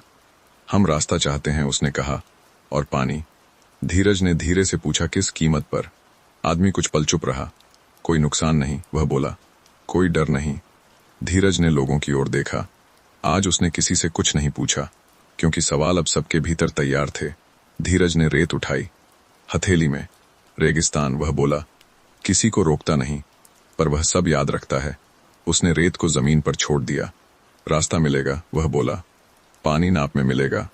आदमी ने सिर हिलाया। और अगर किसी ने नियम तोड़ा? धीरज ने शांत स्वर में कहा, तो रास्ता यहीं खत्म हो जाएगा। कोई चीख नहीं थी, कोई धमकी नहीं थी, बस स्पष्टता थी। आदमी पीछे हटा। उसने अपने साथियों की ओर देखा। फिर सबने सिर झुकाया। हमें यह मंजूर है, वह बोला। गांव आज पहली बार निश्चिंत नहीं, पर स्थिर था। उन्हें पानी दिया गया, नाप में। रास्ता दिखाया गया। सीधे वे चल पड़े। उनके जाते ही कोई जश्न नहीं हुआ, क्योंकि यह जीत नहीं थी, यह नियम था। शाम धीरे उतरी। गांव अपने काम में लौट आया। धीरज चौपाल पर नहीं बैठा, वह अपने घर के बाहर चारपाई पर बैठा था। मुनिया उसके पास आई। आज सब खत्म हो गया? उसने पूछा। धीरज ने आसमान देखा। नहीं, वह बोला। आज सब शुरू हुआ है। क्या? ऐसा गांव जहां डर फैसला नहीं करता। रात गहरी हुई। मिट्टी की दीवारों से सौंधी खुशबू फिर उठी। खप्पड़ों पर हवा चली। ऐसा लगा जैसे रेगिस्तान कुछ देर के लिए ठहर गया हो। सुबह जब पहली रोशनी उतरी तो गांव वैसा ही था, पर कुछ बदला हुआ था। अब यह गांव किसी सरपंच की चतुराई पर नहीं टिका था, यह हर आदमी की समझ पर खड़ा था। धीरज सरपंच था, पर अब जरूरी नहीं था, और यही उसकी सबसे बड़ी जीत थी। रेगिस्तान में आज एक नया नियम चल पड़ा था। जो डर लेकर आएगा वह रुकेगा नहीं, और जो समझ लेकर आएगा उसके लिए रास्ता हमेशा रहेगा। हवा धीमी चली, रेत शांत रही। रेगिस्तान में अंत कभी एक दिन में समझ नहीं आता, वह धीरे धीरे आदत बनता है। नया नियम चल पड़ा था, पर नियम कागज नहीं होते, वे लोगों के भीतर अपनी जगह ढूंढते हैं। पहले हफ्ते सब कुछ शांत रहा। रास्ता जैसा तय हुआ था वैसा ही चला। कुछ लोग आए, पानी लिया नाप में, और चले गए। कोई हड़बड़ी नहीं, कोई नहीं, लेकिन शांति का एक दूसरा चेहरा भी होता है, खाली समय। अब गांव के लोगों के पास सोचने का समय था, और सोचना हमेशा आरामदेह नहीं होता। एक शाम चौपाल पर कुछ लोग अपने आप इकट्ठा हुए। धीरज वहां नहीं था, यही सबसे बड़ा फर्क था। अब कोई डर नहीं, एक ने कहा। पर अब दिशा भी नहीं लगती, दूसरे ने। तीसरा चुप रहा, वह रेत को पैर से घुमा रहा था। पहले सब कुछ सरपंच पर छोड़ देते थे, उसने कहा। अब हर बात हमारी है। ये बात भारी थी। धीरज दूर अपने घर के बाहर बैठा था। उसने इन आवाजों को सुना, पर वह वहां नहीं गया, क्योंकि अब यह उसकी परीक्षा नहीं थी, यह गांव की थी। अगले दिन एक छोटी सी बात बड़ी बन गई। कुएं के पास 2 लोग उलझ गए। कोई डाकू नहीं था, कोई बाहरी नहीं था, बस अपना अपना हक थोड़ा ज्यादा लग रहा था। लोग इकट्ठा हुए। किसी ने धीरज को बुलाने की बात की, पर कोई गया नहीं। और यही नई शुरुआत थी। दोनों को बीच में बैठाया गया, पानी नापा गया, पुराना हिसाब निकाला गया। आखिर में एक ने धीरे से कहा, गलती मेरी भी थी। दूसरे ने सिर झुका लिया। धीरज यह सब दूर से देख रहा था। उसकी आंखों में गर्व नहीं था, सुकून था। शाम को मुनिया ने पूछा, आज तुम बीच में नहीं गए? धीरज ने धीमे से कहा, अगर आज भी मैं जाता तो कल वे खुद नहीं जाते। रात धीरे उतरी। मिट्टी की दीवारों से फिर सौंधी खुशबू उठी, पर आज उस खुशबू में डर नहीं था, उसमें जिम्मेदारी थी। रेगिस्तान आज चुप नहीं था। वह देख रहा था क्या यह गांव अपने नियम खुद ढो सकता है, और गांव धीरे धीरे सीख रहा था रेगिस्तान में हिम्मत सिर्फ आगे बढ़ने में नहीं होती, कभी कभी वह पीछे हटने में होती है। नए नियम को अब कुछ दिन हो चुके थे। गांव चल रहा था, धीरे पर अपने पैरों पर। धीरज अब कम दिखता था। वह कुएं के पास नहीं खड़ा रहता, चौपाल पर बीच में नहीं बैठता। वह उसी तरह काम करता था जैसे कोई और मिट्टी उठाता, दीवार जोड़ता, छप्पर ठीक करता। कुछ लोगों को यह अच्छा नहीं लगा। सरपंच अब दिखता नहीं, एक ने कहा। अगर कोई बड़ा फैसला आया तो? दूसरे ने पूछा। यह सवाल हवा में तैरने लगा। उसी समय एक कठिन बात सामने आई। व्यापारियों का एक नया दल आया। वे पहले जैसे नहीं थे। उनके पास सामान ज्यादा था और बोलने में मीठापन। हम लंबा रिश्ता चाहते हैं, उन्होंने कहा। यहीं रुककर काम करना चाहते हैं। यह नया था। गांव दो हिस्सों में बंट गया। कुछ बोले अवसर है, कुछ बोले खतरा है। सबकी नजर अनजाने में धीरज की ओर गई। वह वहीं बैठा था, पर उसने कुछ नहीं कहा। यह सबसे कठिन पल था। एक बूढ़ा उठा। पहले ऐसे मौके पर हम सरपंच को देखते थे, उसने कहा। आज वह कुछ नहीं बोल रहा। धीरज ने सिर उठाया, क्योंकि वह बोला, यह तुम्हारा फैसला है, गलत हुआ तो? किसी ने पूछा। धीरज ने धीरे से कहा, तो तुम उसे ठीक भी करोगे। बहस लंबी चली। कोई चिल्लाया नहीं, कोई भागा नहीं। आखिर में एक समझ बनी। व्यापारी रुकेंगे नहीं, पर हर बार नाप और नियम उसी तरह रहेंगे। गांव ने खुद यह फैसला लिया। व्यापारी मान गए। शाम ढलते ढलते सब थक चुके थे। धीरज अकेला चारपाई पर बैठा था। मुनिया ने पूछा, आज तुम्हें बुरा लगा? धीरज ने आसमान देखा। नहीं, वह बोला, आज मुझे डर लगा। किस बात का? इस बात का कि अगर मैं अब भी जरूरी रह गया तो हम कुछ नहीं सीखे। रात गहरी हुई। आज तारे ज्यादा थे। गांव सोया, पर उस नींद में किसी एक नाम का सहारा नहीं था, और यही सबसे बड़ा बदलाव था। रेगिस्तान आज मुस्कुराया नहीं, पर उसने आंखें बंद कर लीं, क्योंकि अब यह गांव बिना किसी एक आदमी के खड़ा रह सकता था। रेगिस्तान में चुप्पी कभी खाली नहीं होती। वह जो कहा नहीं गया उसे अपने भीतर समेटे रहती है। उस दिन सुबह सामान्य थी, पर हवा थोड़ी तनी हुई थी। गांव अपने काम में लगा था, पर बातें आज थोड़ी तेज थीं। व्यापारियों का दल फिर आया था। इस बार उनके साथ एक नई मांग थी। हम अपने ऊंट रात भर यहीं बांधना चाहते हैं, उन्होंने कहा। बाहर हवा खराब है। ये पहले तय नियमों से बाहर था। गांव फिर दो हिस्सों में बंट गया। बस एक रात।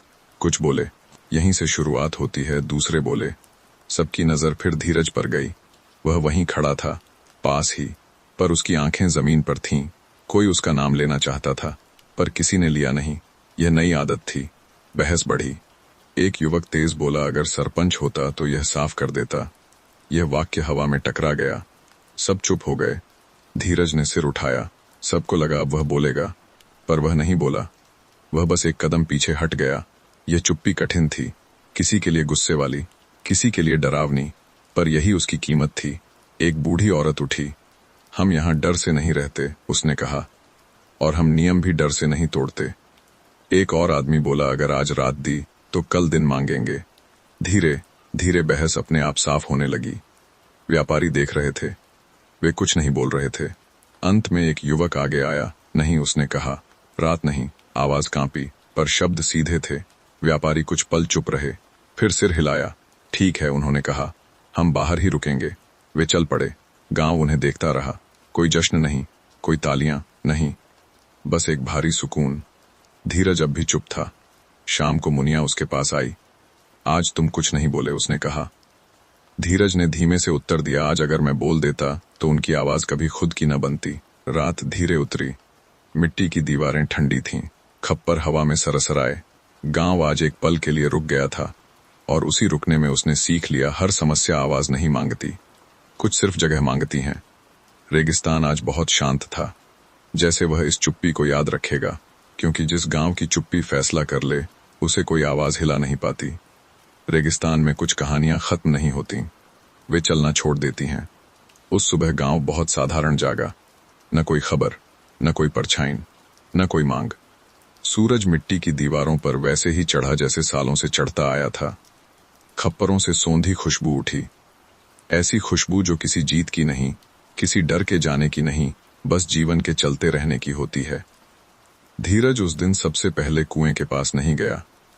वह गांव की आखिरी गली में गया, वहां जहां नए और पुराने घर आपस में मिले हुए थे। एक बूढ़ा दीवार ठीक कर रहा था, एक जवान उसकी मदद कर रहा था। कोई सरपंच नहीं कह रहा था, कोई आदेश नहीं दे रहा था, काम अपने आप चल रहा था। धीरज कुछ देर वहीं खड़ा रहा, फिर धीरे से चल पड़ा। चौपाल पर आज भी लोग इकट्ठा थे, पर किसी इंतजार में नहीं। कोई रास्ते की बात कर रहा था, कोई पानी की, कोई आने वाले मौसम की। एक बच्चा बीच में खेल रहा था, कोई उसे डांट नहीं रहा था, क्योंकि यह चौपाल अब डर से नहीं, जीवन से भरी थी। धीरज एक किनारे बैठ गया। किसी ने उसकी ओर देखा, फिर बात जारी रखी। यही सबसे बड़ी बात थी। शाम को मुनिया उसके पास आई। आज तुम अलग लग रहे हो, उसने कहा। धीरज ने आसमान देखा, आज तारे जल्दी दिख रहे थे। आज वह बोला, मैं हल्का हूं। क्यों? क्योंकि आज अगर मैं यह गांव छोड़ भी दूं तो यह खड़ा रहेगा। मुनिया चुप रही। उस चुप्पी में डर नहीं था, सहमति थी। रात धीरे उतरी। रेगिस्तान आज न कठोर था न उदार, वह बस मौजूद था। जैसे वह कह रहा हो, अब तुम मुझे समझ चुके हो। गांव सोया, न पहरे में, न आशंका में, सिर्फ आदत में। सुबह जब कोई बाहर से आएगा तो उसे सरपंच नहीं मिलेगा, उसे एक गांव मिलेगा।